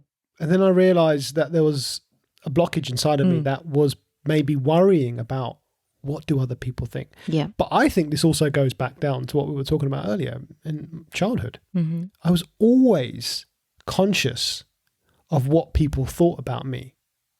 Yeah. Because, you know, this is, again, I'm not pointing fingers, but down to upbringing. You know, I was overweight. I was fat. Mm-hmm. People used to call me that. Yeah. People in my family. People who, you know, my blood, who used to bully me and call me fat and say, oh, look, he's always eating, and point things out. So so what's that child going to do? Oh, everyone's always looking at me. Even the fact that you are in the best shape you have ever been in, and that you're one of the few friends that I have that has never actually physically changed their looks. Like, you always look the same. You look younger than ever. But it's funny how you do not see yourself in that lens. But is that because when I was younger, I got the impression that everybody's looking at you. Mm-hmm. Everybody's noticing what you're doing, because everyone used to notice what I was eating. Yeah. Oh, you've had quite a few Rottleys there, Sanjay. Yeah. That's your fifth one. What? It's people keep a track on what I'm eating. Yeah. So that child's going to grow up thinking the whole world is watching them. Mm-hmm. And you know what? The whole world doesn't care what you're doing. And in a way, it's like you were still feeling watched. Yes. So even though 30 years have gone by, or 35 years have gone by, and you're in your, you know, you're this man now in his 40s who is still being that watched child. What are people going to think about, you know, what I'm wearing? What are people going to think about my beard? What if I got a bogey can out my nose? You know, just, you know, it's crazy. So for me, it's like, if I put my voice, and also from a, you know, and again, I know it sounds weird because I was a personal trainer. I'm standing there in front of people teaching this. I feel like when I step into that sphere, I step into a coaching session, or I step into an exercise class where I'm teaching, or I step into a PT session, it's not like I'm being someone else, but I feel like I'm performing. It's a natural performance, but I feel like it's game time, right? It's like you ask a basketball player, a football player, right? You ask Cristiano Ronaldo, what do you do before a match? He will tell you he's going to go out there and perform. Yeah.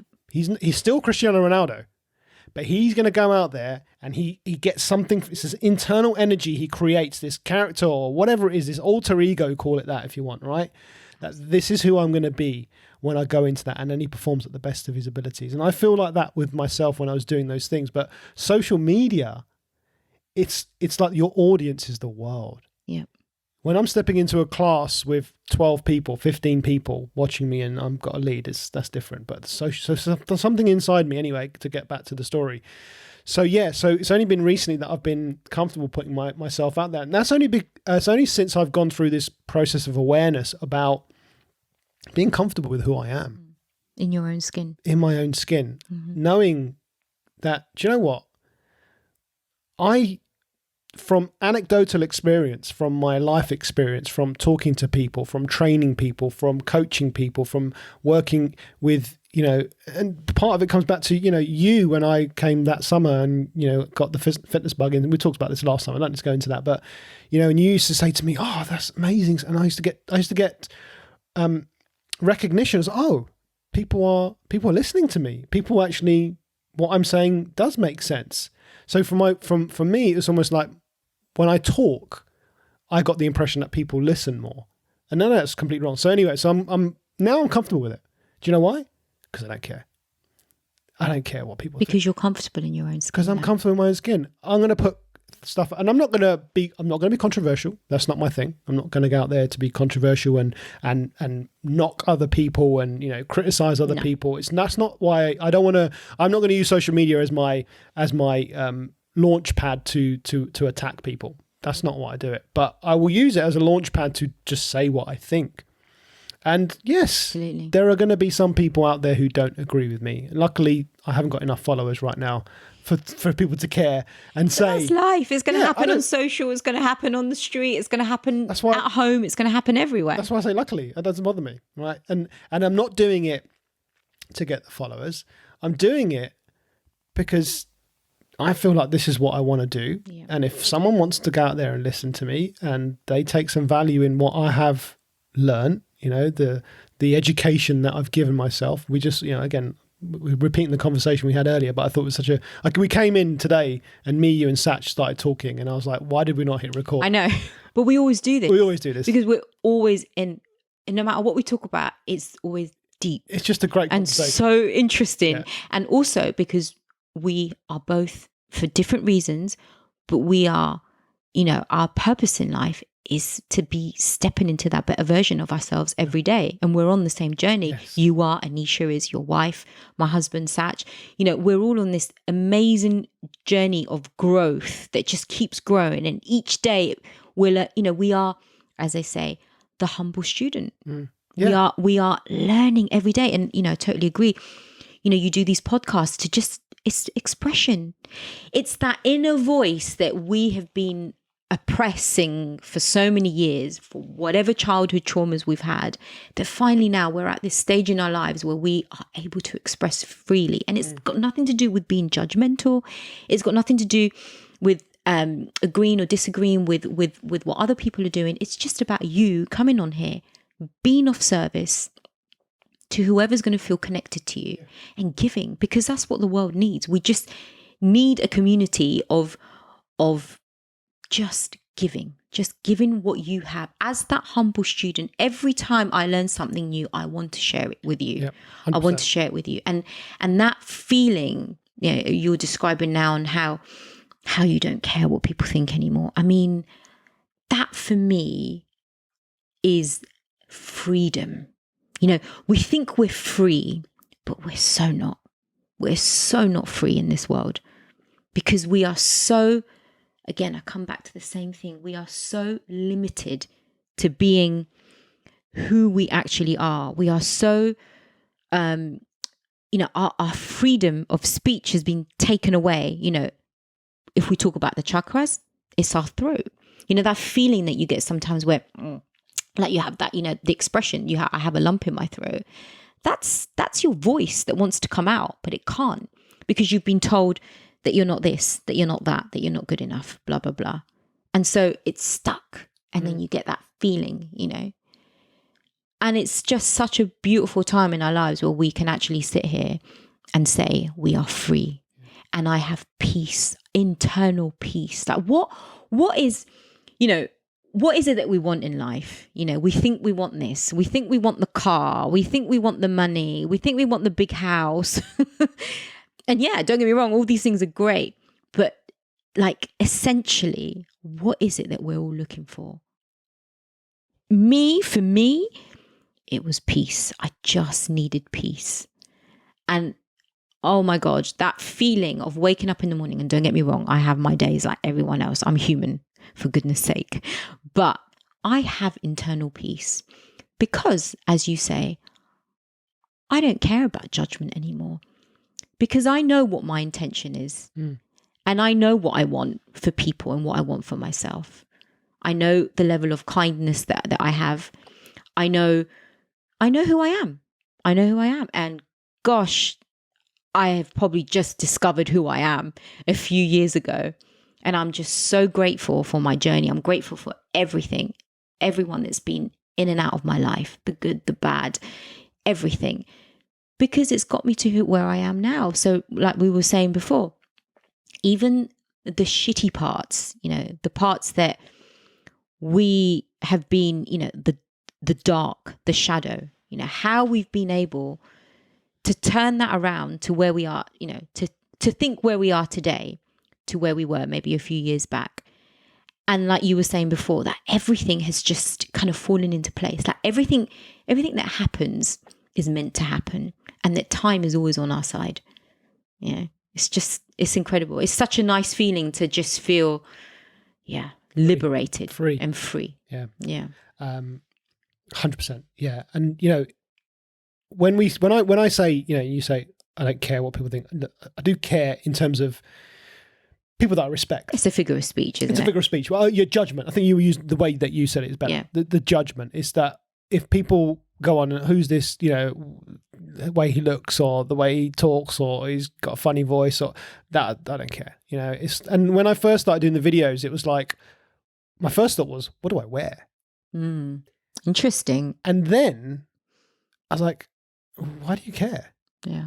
Just be you. Why do you have to dress? And I get it. There's a performance to the cameras, and if you think of cameras and actors, they dress. I'm not an actor. I'm going on there to be me. So this is me. Yeah. Yeah. I like wearing baseball caps. I like wearing hoodies. I like wearing trainers. It's just me. And you should embrace that. Everyone should embrace that. Absolutely. I'm about to embrace it. Again, I'm not going to go on there and dress and appear. Dress to impress. Exactly. I'm not trying to impress people in that way. I'm not trying to get people's approval on those things. But again, you see, so sorry to interrupt, but it's an important factor that when you do go on social, it's that paradox. Straight away, you see what everyone else is doing. I've had this conversation with Satch a million times. You feel like you need to be doing it like that or better, or then you start to have that self-judgment, am I doing it as well? And then we miss the point. And this is why I came off, because I felt like, yes, I was sharing my story, but I felt this real kind of deep sense of responsibility of, am I doing it in the right way? Am I offering people what they want, taking it back to my PT days. I mean, I'll give you a great example. If I'd post, like a write-up, so maybe like a saying or something spiritual, like let's seize the day or let's all be happy or whatever. I'd get a few likes, maybe 2 or 3 likes, or maybe 4, or maybe 5. Now, the minute I'd post a picture of myself doing a squat where my booty was sticking out, whoa, like, comments.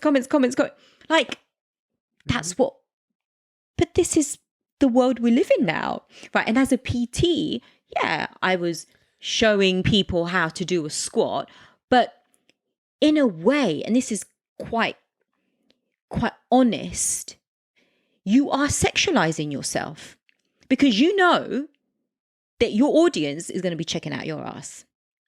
Yeah. Right? And to be fair, you know me very well. I am not, you see me, I am who I am.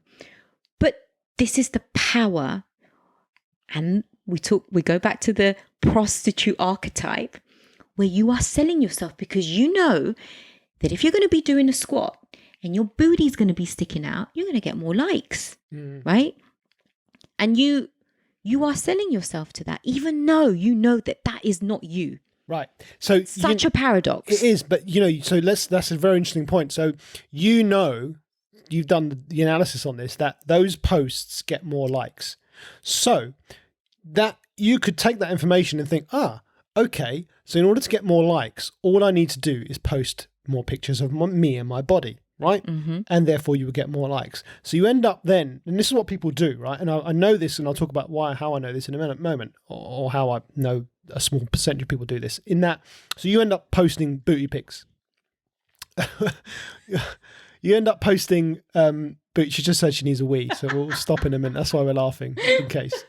I had a feeling you were going to say that. Expose me, why don't you? Toilet jokes between me and Lax are, it's our bread and butter. Let's not go there. Let's not go there. Let me finish this point, then we'll have a toilet break. Okay, I'll hold it. You could have made a living.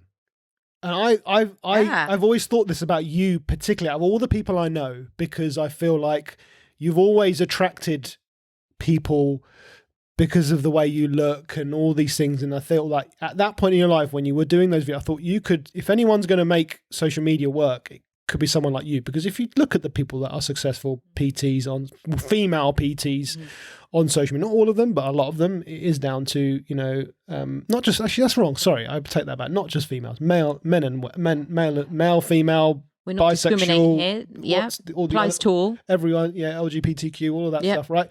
No matter who you are, it's that aesthetics. Mm-hmm. But if you did that, you would have been going down a route that actually deep down, that's not you. That's not what floats your boat. And if that is you, that's your purpose, then knock yourself out. Yeah. And I know this because I've been recently watching a lot of long form podcasts, a bit like this one, of YouTubers talking to each other. And now I'm trying to embark on getting more into YouTube because I want to put what I'm passionate about out there. Yeah. If people want to watch it, they watch it. Great.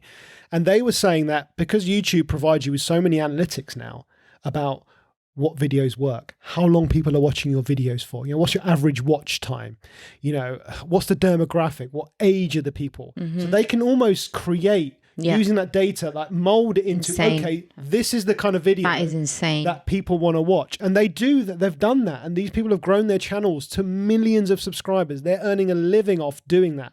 And now I'm hearing them 2, 3, 4, 5, one guy 10 years later, he's sitting there going, that's not really me. And now I want to, now they're getting to a point where they're like, now I'm putting out videos that I actually want to produce and no one's watching them.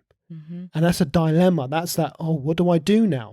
Do I pander to the audience who I grew and are following me for a specific type of content, but now I've figured out it's not me? Where, it's a dilemma, and it's a very interesting point. So for me now, and I might get caught up in this. I'm not going to deny this. That might happen. But right now where I'm doing it, I'm not trying to think of what do other people want. It's what do I want to put out there? Yeah, 100%. And I realized that trying to do videos of me, a day in a life or working out or making a smoothie, that's not me. But what is me is this. What we're doing right now, this is totally me. And I'm more than happy to put this out there, put clips out there, and just see where it takes me. Yeah, I totally agree. It's it's a difficult one when you're not, when you know what it's all about, talking about the social media and the numbers. And I mean, recently on Instagram, I mean, I don't even know what it's called. What were these videos where people were like, duh, duh, and the word will come up, duh, duh, duh. Is that called something? I don't know. They'd do that with their finger, and then words would come up, and they'll be mimicking to something in the background.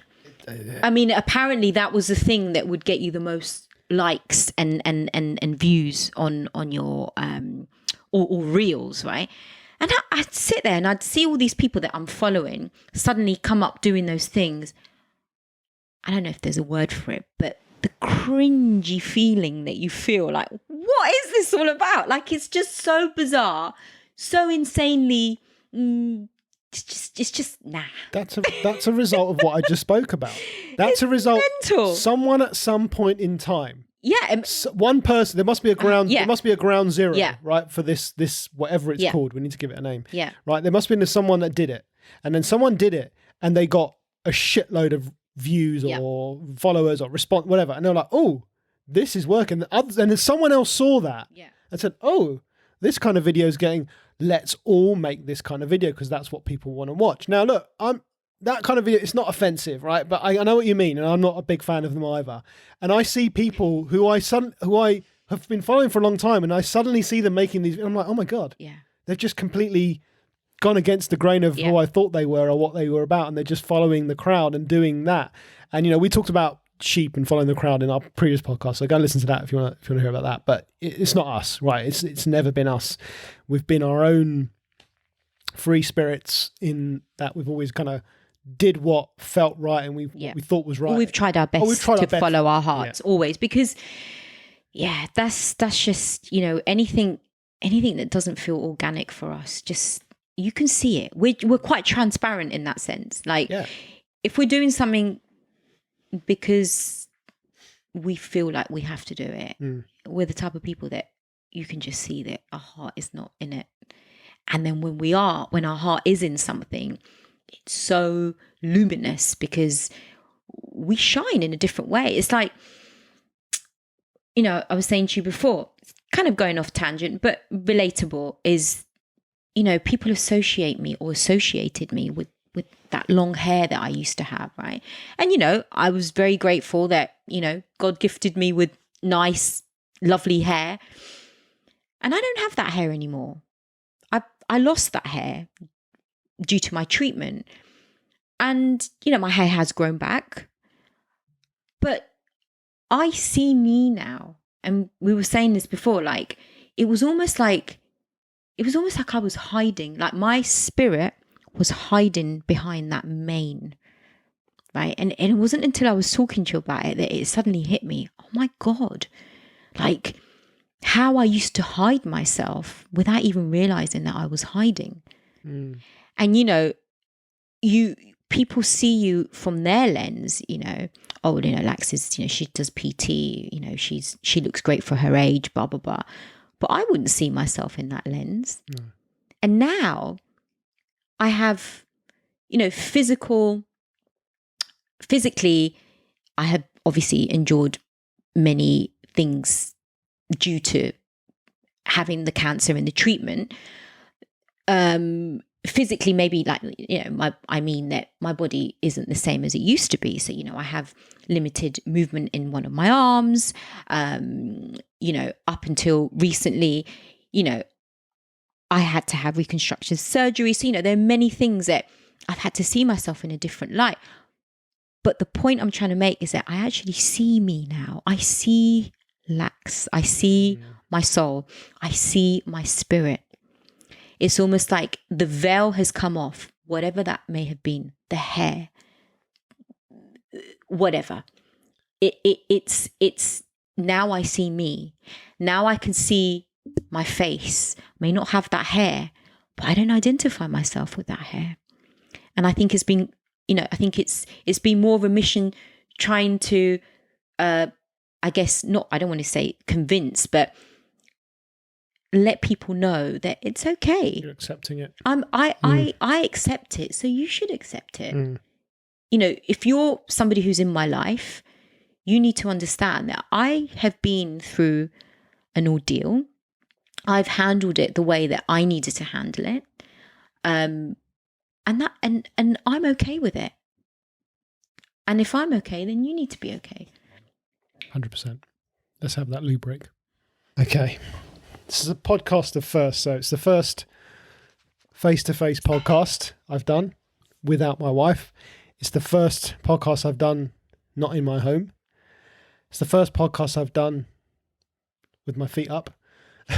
And it's the first podcast I've done with the toilet break. So there you go. Breaking ground today. Do you think you found your purpose? 100%. How do you know? Because I found my woo-woo-ness. Good answer. I have finally accepted that the gift I have been given has been put into full practice, and therefore it's given me purpose. As I say, to serve who I need to serve, whether it be in a shamanic ritual, or it being a coaching session, even being a PT, however anybody needs to be connected to me, I am there. Now, one thing that I feel that I should share is that my love for nature isn't just me saying, oh, I like going for a walk in the park, or I like going to the forest and having a nice stroll amongst the leaves and nature. I physically feel connected to Mother Earth, Pachamama. She holds me, and it's a sense of, even on the days where I'm feeling maybe a little bit fuzzy in my brain, in my head, or I'm overthinking, I just feel held. I feel held by Earth, So my connection with God, and when I use the word God, I always like to state that, I'm not being politically correct. I'm not really politically correct anyway. God meaning in any form you want to believe in God, whether it's source, whether it's light, no religious affiliation there. I just like to use the word God. My connection with God is everything. Okay, so I speak to God. So my prayer, like when I pray, and when I say pray, again, we have this these stigmas attached to words, right? We could do a whole other podcast on that just on its own. But, words have this stigma attached to them. So, as soon as you say God, you relate it to religion. As soon as you say prayer, you relate it to religion. I'm not religious. I've never been brought up in a religious environment. Given the fact that my mother's Catholic and my father was Hindu, because I was brought up in a mixed race culture, I was told that I could choose whatever I wanted to be, which I'm actually quite grateful to my parents because they never imposed anything on me. But just for the record, I'm not religious. It's never been me. That doesn't mean to say that if you are religious, there's anything wrong with it. As this whole podcast has been, it's just about freedom of expression and you expressing yourself however you want to. So going back to that, my connection with God is so strong now. I feel like I've been put back into my body. I feel like my spirit that was out of my body for so many years is back in because I have finally connected to source. We are one. The world, we don't, we seem to think that the world belongs to us. We belong to the world. We belong to nature. And everything we need in this life is there. It's attainable. It's nature. Where do I get a medicine? Where do we get our medicine from? Plants. Where do we get our food from? Plants. Everything is in nature. It surrounds us. Yeah. And if you are disconnected to that because of this material world that we're capitalizing on, because we live in what I like to call the matrix, of course we're lost. How can we not be lost? And I feel that my purpose, I can bring something to anyone who's listening to hopefully someone out there can connect with me, whether it's got anything to do with a disease that someone has endured, to actually finally see the light. In my case, it has been cancer that's helped me see the light, that's helped me connect to God, that's helped me realize that I wasn't even in my body to begin with, because I was living through my personality. We are not our personality. We are given our personalities the minute we are born.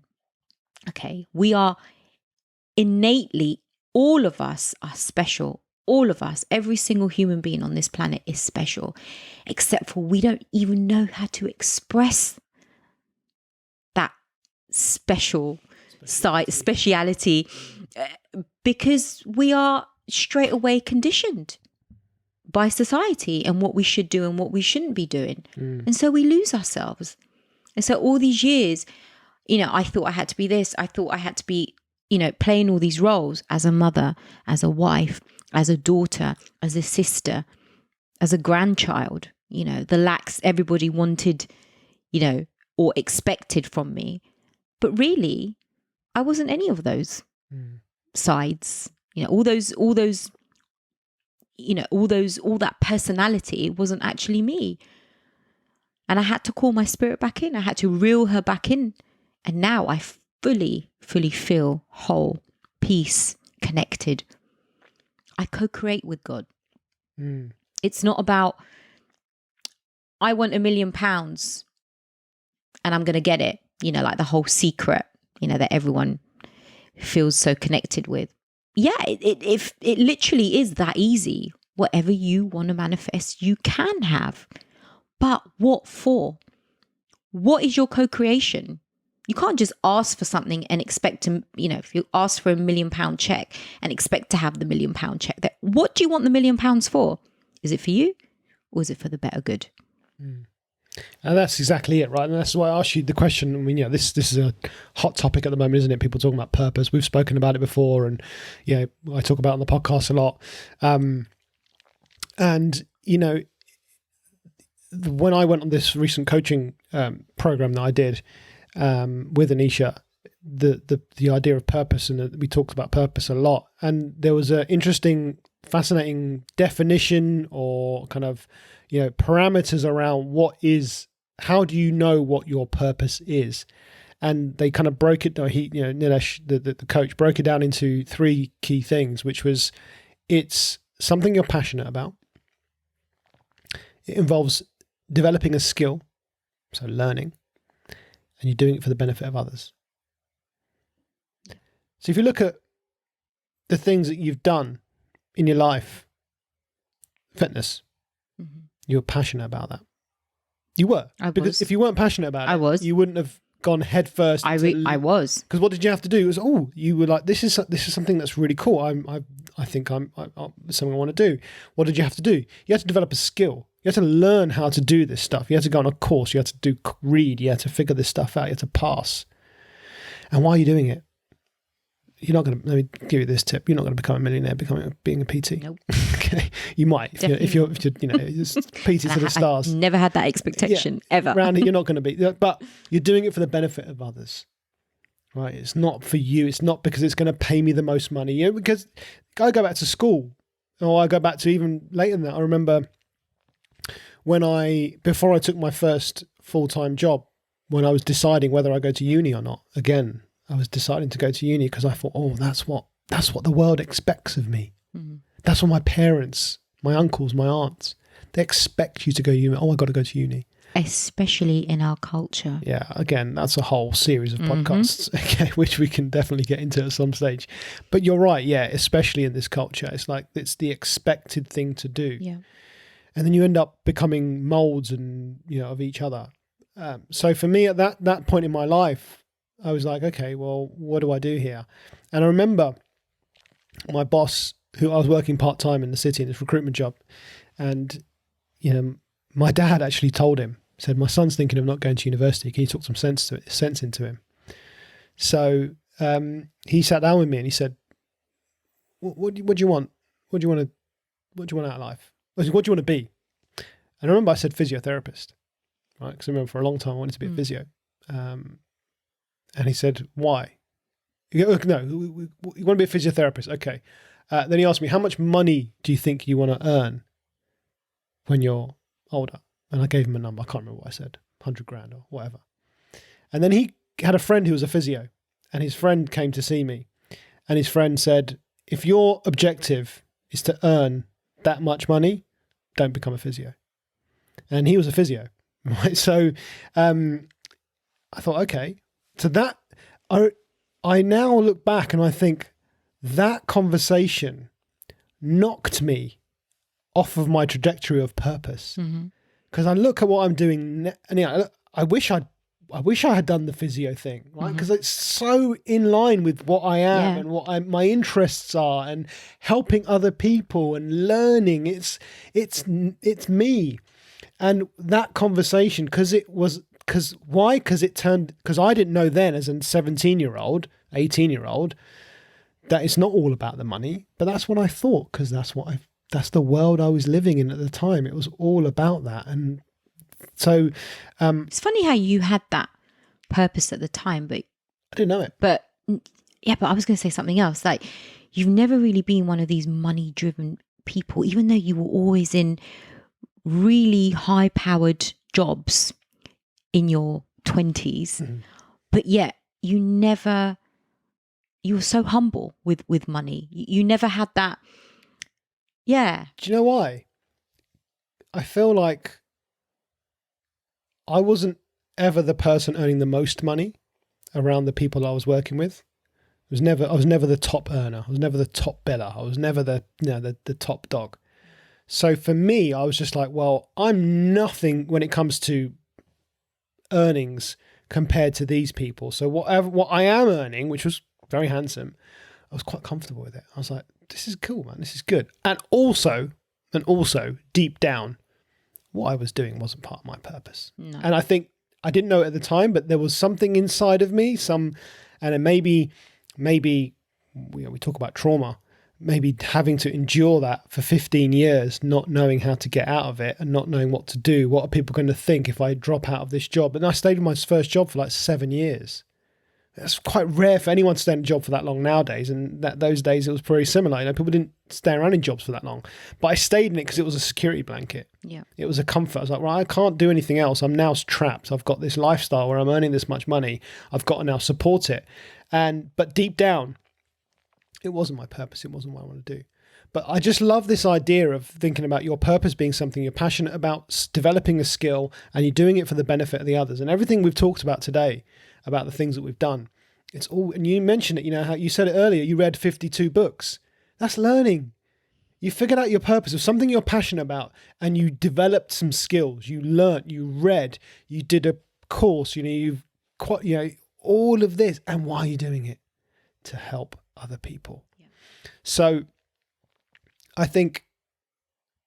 don't think that I'm not here to tell anyone how to find their purpose, but all I'm saying is it's taken us 4 years to figure it out. And partly I feel like... Well, can I just say something? Because you just said, I'm not here to tell anyone how to find their purpose.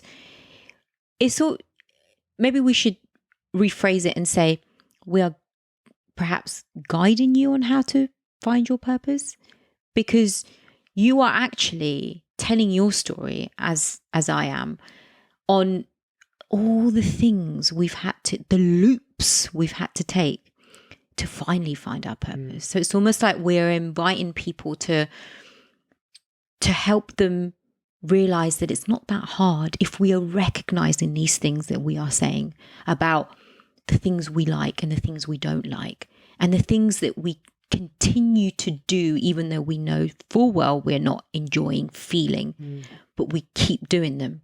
So if we can help anyone to break free from that, you know, whatever they feel that they need to be doing so that they're able to find their purpose, I think it's quite powerful. Yeah, you're right. And you know, I just realized something when you just interrupted me there. You actually just helped me. You know why I said that? Because I'm worried about what other people are thinking. Yeah. Do you see it? So it creeps in, right? This is that childhood. Hey, how many Rockleys you've had Sunday? Yeah. It's like if I say this and it comes across to someone like I'm telling them what to do, I bet, you know, and I've seen this on social media. I've seen people go, "Who are you to tell someone about this?" And then so I'm like, I'm always giving myself an insurance policy. Oh, by the way, I'm not here. I'm not. And I said earlier, I'm not a doctor. I'm not qualified. But I do the same. I don't use, I don't know if you've noticed, I do not use the word advice. I say I invite, I suggest, but I don't use the word advice. You're right. And I think what you just said about, you know, using that experience and again, the conversation we had earlier, I'm using the 40-year degree that I've been on, right? So I don't have a degree, but I do have a degree. Yeah. I have a PhD. Right. Me too. PhD, masters, you name it. I have all the letters that you need. And the subject that I'm an expert in is myself. Life experience. My life, not anyone else's life. Yeah. I am the PhD master of my own life. Yeah. So all I'm doing now is telling that story for anyone that wants to listen, or taking bits of my experience and talking about them and molding them into a way that I can use it as relatable content and telling that story to help other people. And I didn't just realize, I know this because when I'm coaching people on the diabetes prevention program, I'm always telling stories about when I was overweight, when this happened to me. And you know what? You're using yourself as an example. And people relate to that. Yeah, absolutely. So I've had that validation, if you need validation. Not that you need validation, but for me, this is why now, I know this is a conversation I had with Anisha the other day, this is why now I'm actually comfortable with putting YouTube videos out. I'm comfortable with with putting myself out there, because I know that, you know, I've had validation from the people that I speak to. From, again, it started with you way back when. Hey, Sanjay, you know what, your workouts really helped me, and you got the bug for it. And then the clients I started helping, they start to lose weight, and they go, oh yeah, I listened to you in this word, and oh wow. And it was, you know, every time still to this day, I had it today. Someone says to me, oh, that was amazing what you said. Thank you so much. I'm like, oh, I get surprised. I'm like, oh, yeah, oh really? And that's pure joy. Yeah. And the fact that I can still get that from someone saying, you know, that was a really good session. Thank you very much. And I'm not just like, oh yeah. Like, you know, like, I don't know, Cristiano Ronaldo. Yeah, everyone says it to him. He's like, oh, I know that. Yeah, I don't know if he gets the same joy. I mean, he might do, but for me, I still get the same. I'm sure he does, right? I'm sure someone says, oh, that goal you scored was amazing. He's like, yeah, it was, wasn't it? It was amazing, right? So maybe he does get a little bit of joy from that. But I do get that. Oh, really? It's not joy in that way. It's like surprise almost. Like, oh, did you? You found that interesting? Oh, cool. Thanks for letting me know. Yeah. And so I've got that life experience of doing that all the way back from when I used to sell someone a pair of shorts in the market stall to helping someone lose a bit of weight or improve their mental health or whatever it might be now. I've had people saying to me, hey, do you know what? Thanks. So I've had that validation. So I don't need likes and follows and subscribers and money right now in my bank account to prove that what I'm driven to do and what I'm actually trying to do in my life is worth it. I know it's worth it because when I do it, it makes people feel good and it makes me feel good in return. Yep. And that's my purpose, is to help people and to develop myself. And it's not like, and this is the thing with the skill development part, I'm always developing skills. Yeah, which is amazing. And so are you. And, you know, if it's trying to become a PT, if it's now then becoming a coach, then now it's podcasts and now it's video podcasts, and we've been talking about, you know, editing and doing a podcast for you, and now I'm like, oh, and, you know, you see how passionate I am when I'm talking to you about your podcast, and you know, it's because it's skill development. It's I can learn, I can teach. I'm helping other creators out there now to create their video content, and that's all part of skill development for a higher purpose to help others. Isn't it amazing that, and I hope that we are sending that message across, that at this age, you know, we are in our 40s and there's so much light ahead. There's so much excitement. And I just want to point something out, something quite, I hope this helps some people. You know, we hear the cliche, oh, is she or he going through a midlife crisis? Because so much is going on. You know what I like to call it? A spiritual crisis. Okay? So there's nothing wrong with you having a moment in your life, whether it be in your 40s, in your 50s. Usually it happens around your 40s, 50s, right? But it's a good thing. It's your spirit saying, it's not happy, it's not comfortable, it's your soul. Yeah, at the end of the day, we're a vessel. Our bodies are a vessel that's maneuvering us and navigating us through life. But we don't pay enough attention to the spirit, to the soul.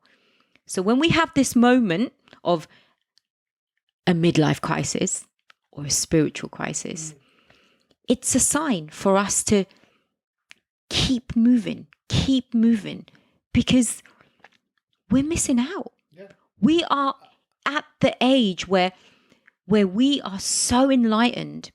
We have so much life experience already behind us. And, you know, all these things that have happened to us, that we've experienced, that we've endured, you know, physically and mentally, it's all been for a purpose. And that is why we have that strong sense of what our purpose is now. 5 years ago, Sanj, I had no idea what my purpose was. I was plodding along aimlessly. I had no idea what I was doing. One thing I did know, and I kept myself true to myself, was the same thing that you've just been saying, that I was helping people. Maybe I wasn't helping myself. Actually, I wasn't helping myself. And I would tell my kids stories of when I was a kid, you know, how you've just been saying about, you know, all the things you've experienced. You know, my kindness came from a very, very young age, you know, where we used to be in Priestmead. And I tell the kids stories of, well, you know, Mum, she used to be friends with like all the people, all the kids that nobody wanted to be friends with. So, for example, there was a girl who used to wet herself. She used to smell of wee. And Mummy used to be her friend. And they laugh. And it's not funny. I mean, you know, it's funny because, you know, we're talking about, you know, we're talking about it in a very light way. But the point was is that I could not stand to see anyone suffer. And I remember this girl who used to wet herself, and she used to obviously smell of urine. Nobody wanted to go near her. And I would literally go up to her and try and be her friend, or and get her to come and play with me and my friends. And obviously, you don't think about things like that, right? You don't think about what you did in your childhood. You don't think about, well, not those kinds of, those acts of kindness. But we should. We need to realize who we are. We need to go back in time, who were we? Whether it been a positive thing or a negative thing about ourselves, but it's helping us to develop. So we're not in the sense of what we're speaking now about our purpose, and that we've always had that innate ability to help others. It's brought us to where we are today, and why we have such a strong purpose of what we're doing. And that's essentially to help people in whichever form or way. I have a theory on why you talk about midlife crisis and that 40s and 50s, and I think why it does affect a lot of people. And I'm wondering, again, it's a theory, I'm wondering, is it because that person has been doing the same thing over and over and over and over again, and he gets to 4 decades in, 5 decades in, and they sit there and go, hold on a minute, is this what I was meant to be doing in my life? Yeah. And they don't feel fulfilled, or they don't feel any sense of purpose, right? Like for me, when someone gives me a comment or a positive feedback, that's the justification. That's the, it's not, has that person paid?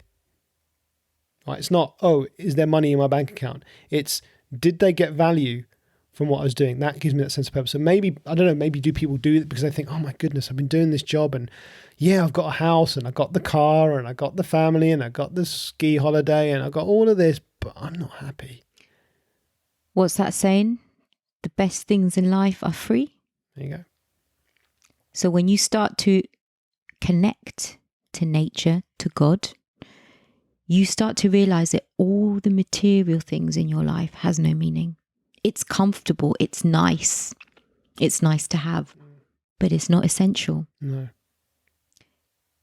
Where I feel the most peace. Okay, I love to shop. Yeah, we both do. I love sitting here chatting to you because every flaw that I have, I'm like, well, you've got it as well. I'm a shopaholic, but so are you. I got it from you. I blame you. Yeah. I blame you. Whatever. Okay, so I told myself something not long ago, and every time I feel a bit down, I think, a bit of retail therapy. But, let's go and buy something, whatever. But actually, that day, do you know what I said to myself? I said, Lax, you don't need retail therapy. You need to go and take your fat ass off your sofa, go for a walk in the forest. That's what I did. And I felt so good. I was breathing that oxygen. And I just felt so connected. The sun it was one of those bitter, cold days, and the sun was shining. And I was just like, oh my God, like how lucky am I to be here? How fortunate, how, embrace that these moments, and they're completely free. Mm-hmm. And I didn't go shopping. And you felt better for it. 100%. This nature thing, you mentioned it earlier. You said you feel like this connection with Mother Earth, and I think we all have it. I think we all, I know we all have it. I mean, again, trying to be as balanced as possible. No matter what your belief system is, if you believe in evolution and the Big Bang, we all started from dust, right? We all started from a single cell organism, an amoeba, and we've all evolved. And where did that come from? That came from the earth, that came from the ground. So we've all, like I said, we've all come. Why do we have this connection with the earth? It's because we've all come from the earth. We haven't come from our mother's wombs. This is where man has come from. So, and if you don't believe me, look at a picture, just a picture. Whatever you're into, snow, beaches, countryside, deserts. Look at a picture of a natural landscape that makes you feel a certain way. I'm sure we've all seen a postcard of a tropical island, or like I said, whatever floats your boat, right? But for us, I know we went to Barbados. We're into sun and sand and sea, and love our beaches. We love our beaches. I love countryside and greenery, right? You look at a picture of those things. How does it make people feel? Oh, isn't that nice? Blissful. What is that? That's a connection with nature. The reason you feel that way just looking at a picture is because it releases something inside of you, right? It releases those, we talked about hormones and molecules and all those things. So put yourself in that environment. Go for a walk. Yeah. Go for a walk on the beach. You know, okay, you haven't got that. Just go to your park if you live in the city. Find trees. Look at a pond with some ducks. Watch some fish. That's why people get fish at home. Right, it's relaxing, it de-stresses you, and it's because we've all got that connection with nature. Do you know what? In many ways, we were talking about, again, a different subject, but we were talking about how we've devolved instead of evolved in many, many aspects. And I'll tell you something interesting. Like if we actually look back to where this disconnection comes from, this de-association with nature, in any religion that you look at, where it began from, we have been told all our lives that we were thrown out of the Garden of Eden. And that's how we've evolved or devolved, because we weren't actually thrown out of the Garden of Eden, but we have been led to believe that we did. We are living in the Garden of Eden. This is our Eden. Agreed. Yeah, I completely agree. So this, it's just the whole topic of, you know, purpose. It just has a little bit more meaning now. And, you know, people, you know, and I hear this all the time, you know, how do I find my purpose? And I, you know, and again, I'm not an expert on this, and, you know, but I don't think I would have got this when I was 18. No way. When I was 20, right? No way. Not even when I was 30. And I feel like I said, like I've said earlier about I've got a PhD in my life. I think you need, you know, how long's a degree? 4 years. Yeah. You need to live a little bit more than 4 years to get this kind of degree. Yeah. Right. So I think for younger people and, you know, people in their 20s who are trying to, people are trying to figure out. Let's think about it. Right. You go to school. What do you do at school? You do maths, English, geography, history, French, you know, a bit of music, bit of PE, right, or whatever you do. And then you got to make a decision. What are you going to do for the rest of your life? Well, I don't know. I didn't know. What do you want to be? And some people have that purpose from day one, right? And you'll talk to people like athletes. Well, they think that's their purpose. Fine, whatever. Yeah. That's fine. But, you know, I was watching the Olympics this summer, and, you know, there was people there like, oh, I've always dreamt of being a gold medal winner, and here I am. Fantastic. You know, as a kid, my teachers used to say to me, you're never going to be anything, and then they prove, great. But not everyone's like that, right? Again, that's an anomaly. So, but the rest of us, we don't know what we want to do. So what do? We look for external recognition or external, you know, what do people want me to do, or what does the world want, and then you have to make this decision about, this is what I'm going to do for the rest of my life, and then you kind of frame your environment around, oh, I'm going to be an accountant. So you just go, your whole life is like, I'm going to be an accountant, this is what I need to be, this is what I need to be, and then you get to a point and you think, actually, that's not what's going to serve me. So my point is, like, I think in order to really, yes, you can find what you're passionate about, skill develop, and do it for the benefit of others. Absolutely. But I look back to when I was a PT. When I became a PT, I never once thought, this is it. No. This is it. I'm going to be a PT, and I'm going to be a PT for the rest of my life, and it's going to make me my millions. And again, it's not even about the millions, but I'm sure you didn't think this. Nope. Right. No. But it was a vehicle. It was a stepping stone. Yep. To give me the skills, to give me the experience, to give me the understanding, to help me to know what is the next step going to be.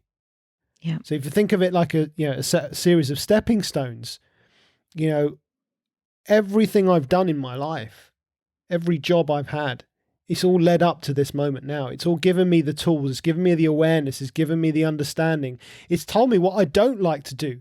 And I think that's really important as well. You know, do you realise how powerful that is? I don't think you know, sometimes when we talk, it's like we have light bulb moments where we're just like, ching, something just suddenly just becomes so clear. How lucky are we that we have had to evolve ourselves, literally by ourselves, to get to where we are now and to feel so whole. I think it's the most powerful feeling one can possibly have. And if we hadn't have done, the whole thing you were saying about the degrees and having something, studying for 4 years, do you know what that actually gives people? Yeah, it may give you the degree. It may give you the title of being a doctor or, a scientist, whatever.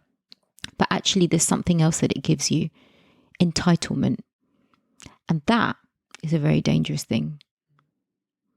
Because when you have those titles, when you give in those containers of intellect, you were intellectually, being put into that, into those categories, into those containers of, oh, you're a scientist, oh, you're a doctor.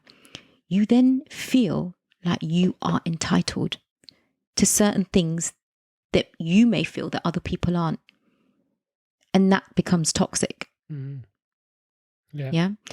And another word that really I try and stay away from, because it makes me feel funny when I hear it. I deserve. What do you deserve? What makes you think you deserve? Okay. You deserve whatever you put in. 100%. Again, we talk about for who and for what. Is it for you, solely for you, for your ego, for your alter ego? Or is it for the better good? Yeah, I mean, you're right. And you know what? You asked me the question, do I realize how powerful this? I do finally realize how powerful having that realization of everything that I've done, every job that I've taken, every step, every direction I've changed has all been to help me to get to this point. I'm not finished, by the way. I'm not listen, done. I feel the same. I'm certainly not finished. I've just begun. Right. That's exactly how I feel. And I think the great thing now is that I'm free of this concept that this is what life is, the cookie cutter approach. I've done a blog post, still on my website actually, on the cookie cutter approach to life. So I'll link it in the description. People can go read it. But I'm broken free of that. I'm like, no, I don't need to. That's not. Oh, okay. I'm not. That's not. It's not a game. This is not a game where I have to follow a specific path, right? If you ever play video games and you go off the track, you're lost. You're game over, right? It's not that. And I always felt like if I don't get the degree, don't do this, don't go down that path, then I'm failed. I've not won life. I've failed at life. Yeah. And I think that I do realize that the power of that now. And I think looking at it as stepping stones, every skill has led me to here. And like I said, you mentioned you just feel like you're getting started. So do I, because I don't know where this is going to take me. Do you know? But the most important thing is right now, I am loving the journey. I'm enjoying doing this. I'm enjoying every aspect of it, right? Every aspect of it, from contacting people, say, hey, I love what you're doing, come on my podcast, and contacting friends, and hey, and sitting down with people. When's the last time we did this? It was over a year ago, right? Well, over a year and a half ago? And the rest, right?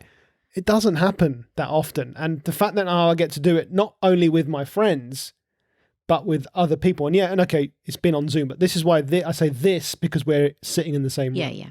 Right now, we're going to talk about mindfulness. Right now, there's nothing else going on in this world. And time is right now. Me looking moment. At you, me talking to you, me reading your body language, me feeding off you, whether these mics or these cameras were on, we'd be having the same conversation. And we know this because we've done it. I mean, gosh, we know how long we've spent on phone calls in the past. So we know that this is what we'd be doing. Hence sharing when I needed to go to the toilet. I think I could sense it. I knew it. It's an instinct there. We've got. You're so clever. It's the epigenetics. When your best mate needs a wee.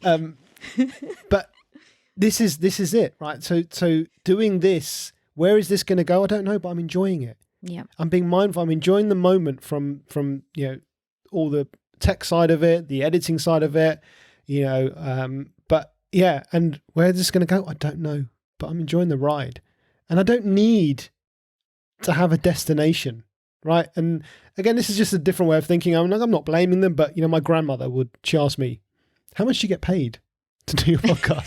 Love her. Yeah, and you know what my grand, she's the ultimate OG hustler. I love gangster. her. How old is she? Oh gosh, you always ask me that, and I would never have an answer. She must be like, she's approaching 90. Oh my God. 80, yeah. I'm Anyway. sure she's older than that. No, I don't think You said that 2 years ago. I stop asking. She was No, it's on 90. camera. I need to find out. Anyway, I'll edit this and put the age in. My point is, her mentality is, how much you get? And even for my coaching, how much you get paid? And that's just the mentality. And like, you know, I don't know. I can tell. I can give her a number one day, but right now there's this zero. I'll tell you that. I'll tell you now. But it's zero. Right?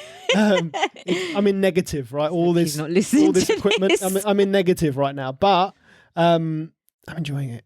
I'm enjoying the ride. I'm not negative, and I'm not ruining myself that way. But I'm just saying I'm not earning the money back. But the journey is about the experience, the process, the meeting people, the expanding my network. I mentioned earlier, when I was in Dubai, I had a real social network.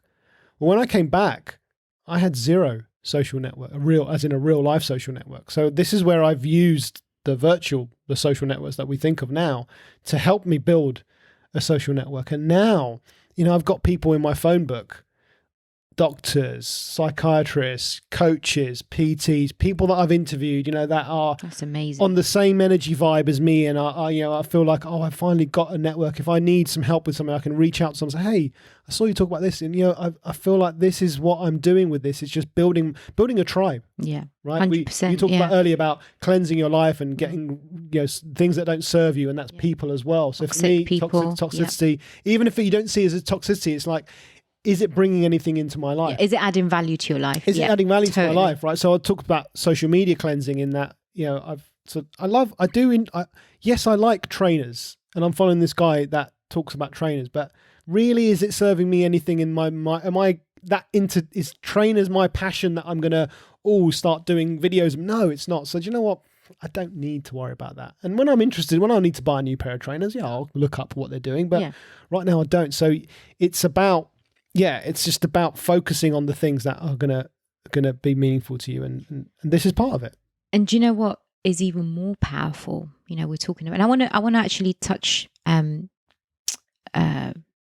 want to touch on that word as well, power, because that can be misinterpreted. When you realize how easily you give your power away, and then how you are able to take that back. When you start to realize that we are so, going back to the prostitute archetype, how much we are constantly selling ourselves, how much we are, we're making these contracts with our life that we must do this to get this at whichever cost, whatever cost, right? And then how easily, like you were saying, you feel so powerful, you feel so confident in what you're doing. And then you go on social, you go into Instagram, and then you see someone doing something that's not quite how you're doing it. And you think, oh my God, I need to come off. I need to do something different. What are you doing? You're giving your power away. And it's the way, it's not our fault. We're humans at the end of the day. Like, we are going to be conditioning these things. We're going to be feeling these things. But the minute you find yourself, this is why I feel so important and so connected to these archetypes, because the minute I find myself living through these archetypes, or I feel like I'm, easily giving my power away, now I know how to rein that back in again. Yeah. So for example, when I'm around toxic people, you can't get away from toxicity. There's toxicness everywhere. This is a material world, and it's okay to enjoy the material world, but at least know where you are when you are in that environment, so that you're protecting yourself. Well, you know what it's real, right? What's the reality here? Exactly. I mean, how many times have you been somewhere or done something that you fully are aware of? You feel it in your gut, your gut brain, you feel it, your intuition arises, and you feel so powerful, but then you give in. And then you end up knowing full well what the consequences will be. Knowing full well that if you speak to that toxic person, you're going to feel like shit afterwards, but you still go and talk to them. Why? Because you feel that that's what you should do. But if you know, like it happened to me the other day, I bumped into someone that I didn't particularly want to speak to, but I did because, I didn't want to be rude. I didn't want to come across as being rude. And I spoke to them. And when I came away from it, I actually did feel different because I handled it because I knew that I would feel crappy afterwards. Whilst I was talking to this person, I just cut it short. I had boundaries set, It's so easily done. I mean, I think you can apply that. It doesn't have to be in a toxic, using the word toxic. I think it can be, you mentioned there that, you knew that if you engaged in that conversation, it's going to make you feel not too great inside. And I think you can look at any situation like that, right? Again, we're talking about what serves you here. Yeah. And it could be, whether it's, this time of year, let's think about this time of year, right? November, December, we're recording this end of kind of mid to late November, and Diwali and Christmas is around the corner, and everyone's getting together, and you're going to get you may or may not, I don't get that many invitations, but there's a few invites flying around. Oh, it's good.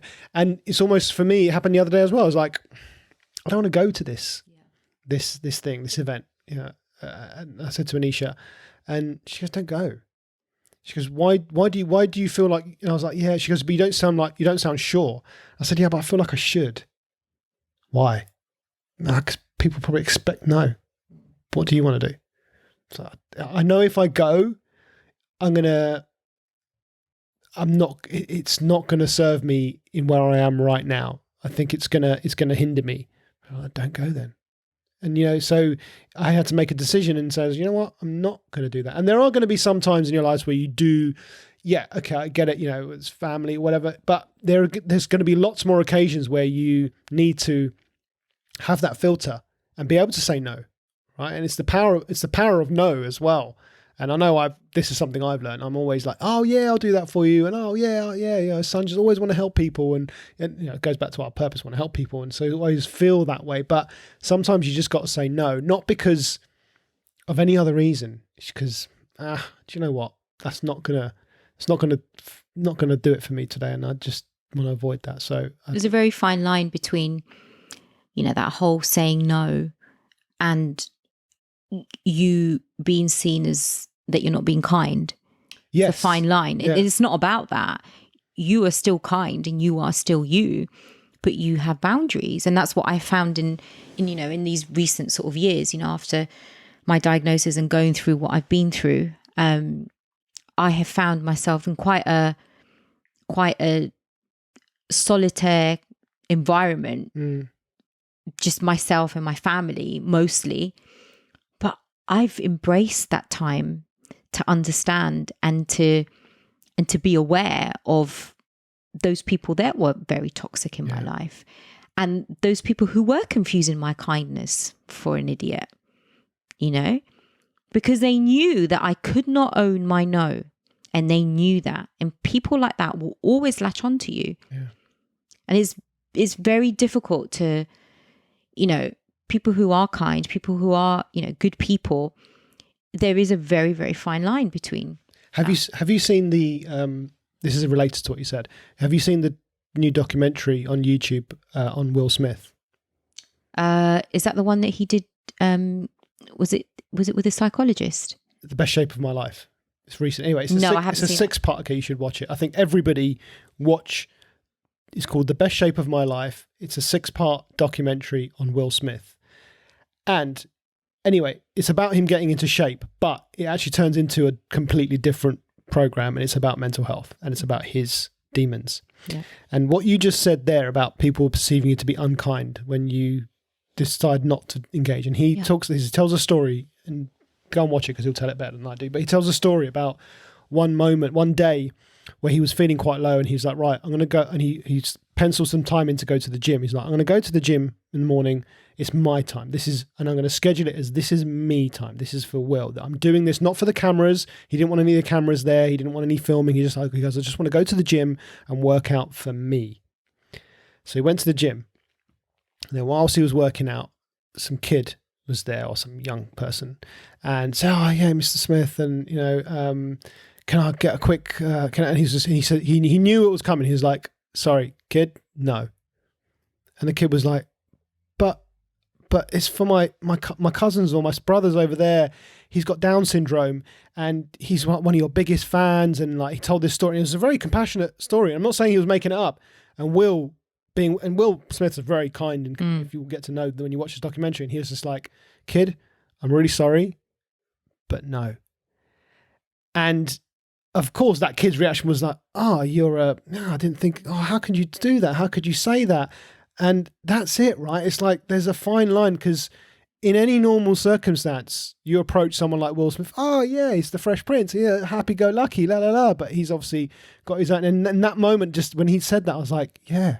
And he said, "There's a power of no." It's like I wasn't I was trying to be unkind. Yeah. Just in that moment, I was there for me and nothing else. And can you imagine how difficult it must be for someone like Will Smith, who's famous, the expectation. I mean, we struggle with that, right? And we're just your regular Joes. But, Will Smith, when you're famous, it's so hard because there is that level of expectation. Yeah. And the minute someone feels let down, they're going to come down on you like a ton of bricks. It's actually quite unfair because there shouldn't be any expectation at all with anyone. Again, we come back to those words, entitlement. I deserve. Who says? Where's the book? Where's the manual of what you deserve and what you are entitled to? Yeah. So that whole expectation thing is, I've had to work a lot of that. A lot of work within my shadow of expectations. Not so much of what people expected from me, but also my expectations. Yeah. My own expectations. And when you work with that, so much comes to light. It actually, many aspects of that particular subject, really sets you free when you start realizing the things that you shouldn't be expecting from people, and first and foremost is, what are your expectations for yourself? Again, we go back to that inner journey, What do we want for us? What are we expecting from us? Is it too much? Is it too little? We are our own judges. And I think sometimes we don't know what we want, what we should be expecting, because I think a lot of time our expectations are clouded by our upbringing and what other people have expected from us. So that sets a level of expectation. Okay, this is what people want. This is what people need. And it comes from, it goes deeper than that, right? It comes from society. It comes from school. You go to school, you have to get this grade to move on to this next level. You need to pass this to move. So there's so expectations have been placed upon us our whole lives. And I think it's just the way that we portray that and perceive that. And you're absolutely right. But I think, having that when we were talking about the power of no, and having that power of no, and having that, what you're doing for you, tying it all into your purpose. And I think, you're doing that wonderfully well. Satch, your husband, I look at what he's been doing recently, and, he's getting on social media as well. And he's going on there and he's using it in the right way, and he's following his passion, right? He's doing something that he's passionate about. I feel like he's living his purpose now, because he's doing something he's passionate about. He's developing skills, he's learning about this whole HMO and being a landlord and social media and all of that stuff. And he's doing it for the benefit of other people, right? He's trying to help people, give them homes, all this stuff. So, and, I feel like, and I've had this conversation with Anisha, and you can listen to the podcast I did with her. We talk about that. So I think, it's exciting. I think once you get to this point, I'm not saying it's all rosy, by the way. I'm not saying, come and join our club. It's amazing. That's life. It's not. And I'm still working on a lot of things. I think you can come and join our club of hope. Yes. We can create a club of hope. Yeah. And hope and dream for whatever you want. And, and knowing that you can change your fate into destiny. We are all roadmaps. We all have a map. But we direct that map. Yeah. We navigate that map. We drive. The map just tells you where to go. That is so important, because I do believe that we have fate. But fate is kind of not always what needs to be.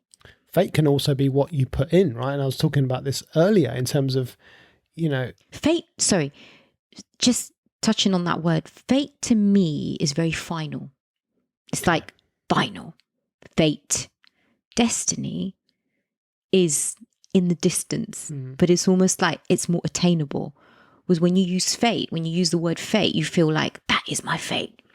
And I think if we can kind of look more towards the destiny, because essentially we can create our destiny. Yeah. And as I said, that's by what you're putting in. Yeah. And there was a fascinating little clip I saw of, again, just the most random person, but Jimmy Carr, the comedian. Oh, yeah. And I've never heard him talk like this way. And I'm going to find out more and try and see more of him do this stuff. He should start a podcast. Maybe he's already got one. I don't know. But he talked about, that expectation and, he talked about purpose and all this thing. And he said, he goes, all of these things that you're doing, you're working hard, you're working long hours, you're producing this. He goes, all you're doing is you're buying a lottery ticket. He goes, every little thing that you do, and this is kind of what I was saying with the stepping stones. Each of these things, everything, you're buying a lottery ticket. You're working extra, you're working long hours, you put in a late shift, you do this. For me, it's like I do video editing, I put a podcast out, I do coaching, I do some PT, I do this. It's a lottery ticket. And as you go through, like I said, I don't know where this is going to go, but eventually something will land, right? So if you say to me, like if you said to me 4 years ago, before Liliana was born, what are you going to be doing in 5 years or 4 years? She's 4 now. What are you going to be doing in 4 years?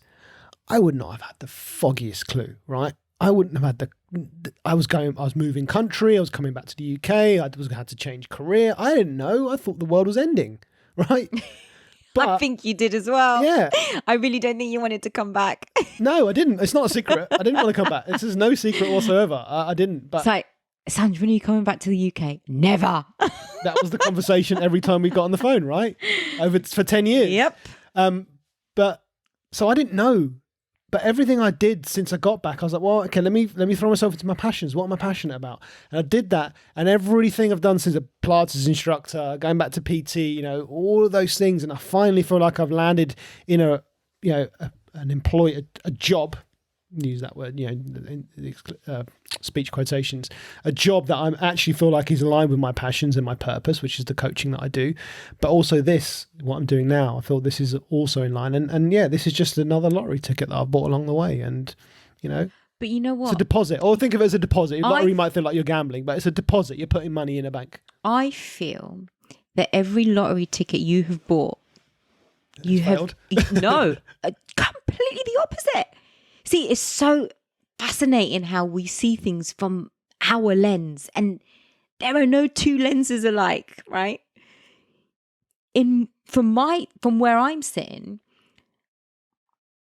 I've seen you throughout my whole life do so many things, and every single thing you have done, you have put your whole heart and soul into it. Whether you have liked one thing more than another, whether you haven't enjoyed a certain thing, but you have put your whole heart and soul into that every single time. And you know what? You have been more inspiring than what you think, because a lot of what I've done, the PT, for example, and we spoke about this in my podcast, and the last podcast we did on your podcast, sorry. You were my inspiration. And every time I wanted to know something, for me, it was like, oh yeah, Sanj, he knows how to do everything. Like, he's one of these people that he's like my go-to for any type of like information that I need to know about or whatever, because I just know he'll know whatever it is, right? Maybe not for makeup and fashion. Actually, fashion. Yeah, let's not go we used to do a lot of shopping together back in the day. Not so much anymore. I miss those days. Buy your wardrobe for you at one point in time. Yeah, you were very good at it. Offer you too. Right. Not the makeup bit, but the fashion bit. Yeah, look. But seriously, like you are so passionate, and that is why you may not see it, because maybe you haven't got to that place where you are at the moment, like because you're so involved in what you're doing, and you're so happy, and it really is you, and it and everything you're doing now resonates with your life. But from where I'm sitting, everything you've done has been successful because you've made it a success. You've put your heart and soul into it. Yeah, I mean, I half joking when I said it's been a failure, but I know, yeah, I do. You're right. We have different lenses, and I think partly why I've done it that way. And you mentioned the word earlier; it was entitlement. I didn't feel like I had any entitlement, and the fact is, I know where this comes from. So I didn't do a degree. And you mentioned the entitlement against getting a degree. So for me, because I didn't get a degree, I was like, oh shit. Okay, so whatever job I'm going to do now, I need to prove because I don't have a piece of paper that says I'm qualified to do this. So I need to prove that I'm good enough to do this. So even if it was something that I wasn't that passionate about, I put my heart and soul in it to maybe it was to seek external approval. I don't know. Perhaps I can delve into that, a bit deeper. But yeah, it was that. And even when I became a PT, yes, okay, then I did have a piece of paper, although it was only a level 3 PT qualification. It wasn't a master's degree in sports and strength and conditioning. But look how successful you were. Seriously, we need to talk about it.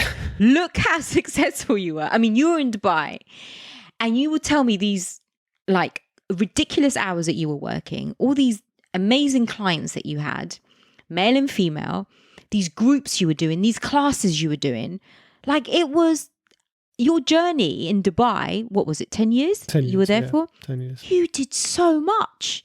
And you were earning quite a lot of money because obviously I know you were putting all the hours in, but you were doing CrossFit, you were doing bodybuilding. You've done it all. Like seriously, if you were to write everything, in fact, I think you should do that.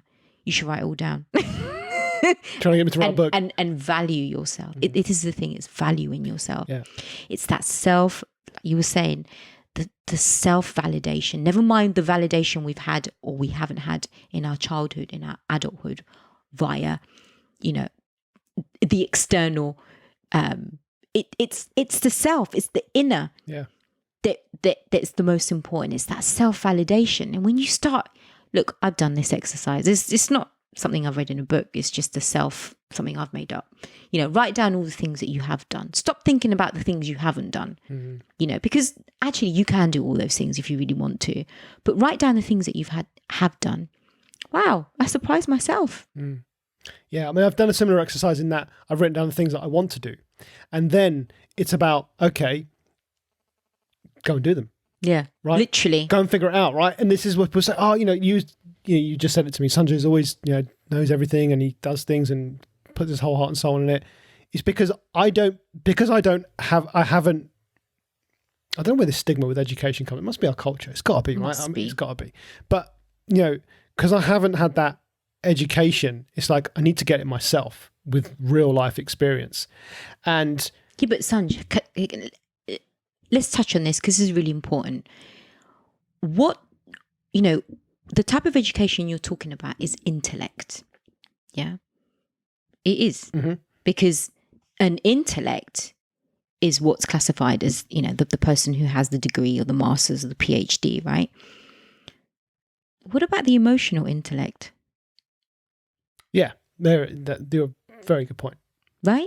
Yeah. So, again, we come back to the same thing. It's our culture, it's our social conditioning, right? And I don't just mean our culture, I mean in general, this culture, in this day and age, we are so driven by the intellect. When I was doing PT, I was training a doctor. And she was saying, the typical, relax, I want to lose a bit of body fat. This belly, she was tiny, by the way, tiny, but had that bit of a jiggly belly, yeah, bit of a jiggle in her belly. So the question that we always ask, what are you eating, right? She said, oh no, I eat really well, I eat really clean. Every now and again, I have Diet Coke and a bag of Doritos. So I said, how often do you do that? Every night. There's a GP. She was a GP. Go figure. Yeah, look, So I get what you're saying. I get the point about Right? intelligence, She's intellect. an intellectual. I get it. Okay. I get it. What about the emotional intellect? Yeah. And I think my emotional intellect has been that I believe that whatever I want to do, I can figure it out. Right? Yeah. And it's funny because I believed this even when I was before the internet. Or before the internet really took hold, right? When we were younger, we didn't have the internet. But we didn't have anything back in our day. Nothing, right? But I always felt I could figure it out if I just know where to look. And now there's never a truer word spoken. You can figure it out. 100%. You can go online and learn. I'm repeating what I said with Anisha, so I don't want to repeat. But you can. You're in a privileged place where if you've got access to the internet, you can figure this stuff out. So the way I think about things is the reason that you may have that impression of me is because I just, like you did, like, hey, let's not, again, takes one to know one, right? You're the same. Look at what you are, where you're sitting. You mentioned I read 52 books, I did this. It's the same thing. You're just like, I'll go and figure it out. Because you want to. Yeah. Not because someone else said to you, hey, go and do this because I think this is what you should do, or this is the next big thing. It's like, no, what are my interests? What are my hobbies? I'm going to go and figure it out. And I think as a father, seeing, my daughter growing up and starting to curate her own interests and her own styles. And, and it came to me with her fashion sense, actually, because I'm the one that usually dresses her and takes her to school and, all of that stuff because Anisha's at work. And it was certain, like, when you have a non-uniform days, mufti days or whatever you call them, right? And I would put her clothes out. And she's like, Dad, I don't want to wear that. And the first few times are just like, oh, this is what we've got out, wear it. And then eventually I was like, why am I suppressing her? Let me see what she wants to wear. Yeah. And I was like, oh, what do you want to wear? And she'll come up with some crazy, and I'm like, but that's her. That's her expressing herself through clothes, right? I'm like, look, as long as she's not going to get too cold, you got to think about practical things, right? Is she going to freeze her arse off dressed in that tutu? She's wearing her jumper the right way around. She's got a jumper. She's got socks on. Why not? Okay. And she gets home now and she's like, I want to put my fancy, she got a fancy dress outfit last Halloween. Yeah. And she's like, wants to wear it. I'm like, yeah, go and wear it. Go put it on. Who cares? Like, so what? Cute. And she's like, can I come to Tesco's like this? And at first I was like, no, you can't wear that to Tesco's. I'm like, who cares? I'm the one that's sitting here saying I don't care what people think. Why should I care about what people think about her? So, I don't know how I got into that, but I was talking about.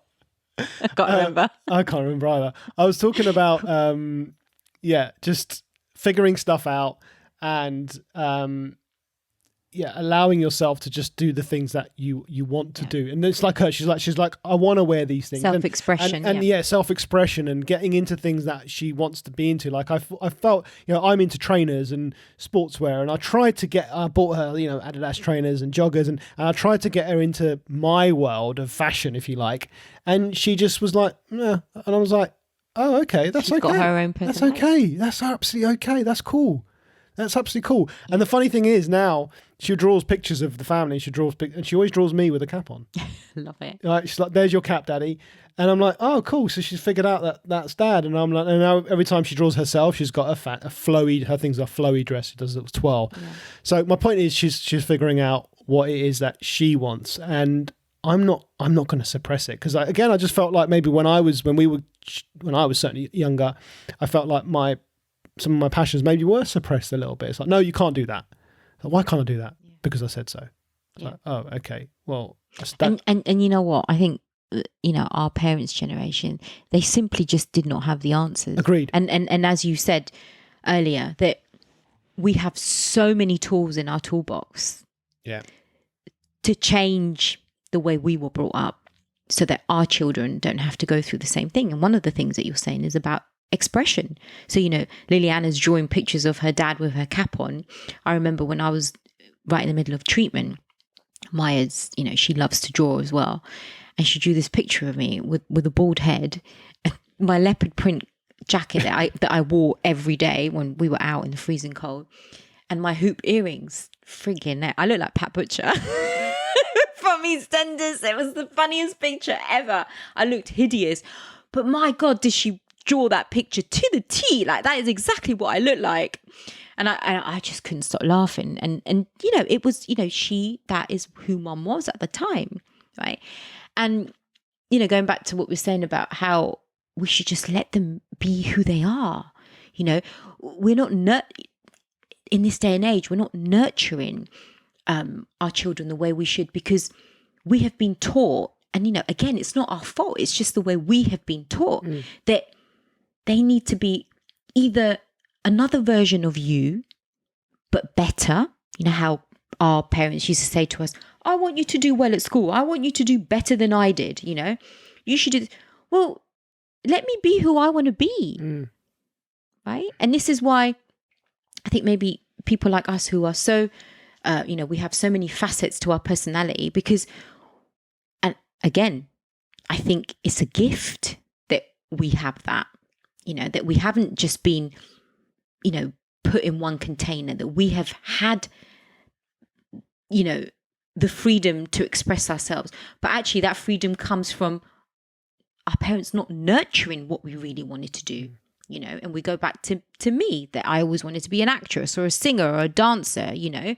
I wanted to be on stage. It was never looked upon as something that was right, or, you know, it wasn't going to earn me the money that my dad wanted me to earn, or whatever. And so it wasn't followed through. And obviously for other reasons, that my parents couldn't afford it, blah, blah, blah. So yeah, it's interesting.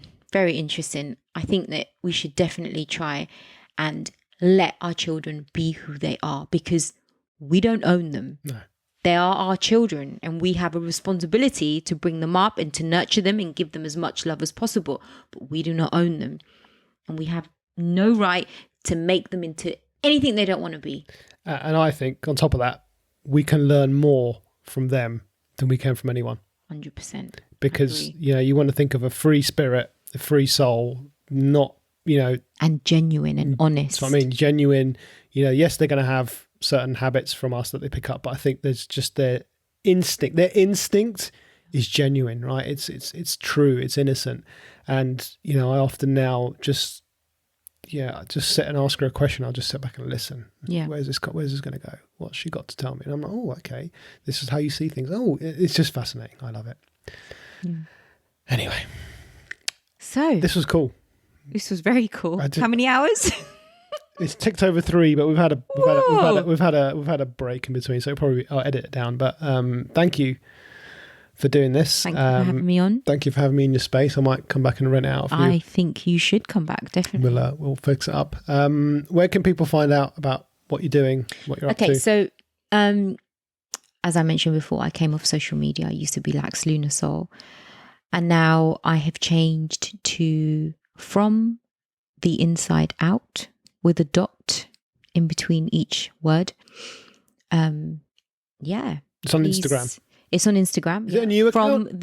It's the same account. Okay, so you've just changed the username. I've just changed the username. Okay. And I will be putting my name on it so that if people want to find me. Spell Lakshmi. Lakshmi, not Lakshmi. You've gone back old school. I have. I love it. Because it's still my name. I still feel very identified with my name, and I love my name. But it's the way it should be spelt. The original way of spelling Lakshmi. Except the meaning's slightly different. The goddess of fortune. It's always been the same meaning. No, it's the goddess of fortune and money. You're the goddess of spending money. Very funny. You had to chuck that one in. Very good, Sanj. Very good. I'll give you a brownie point.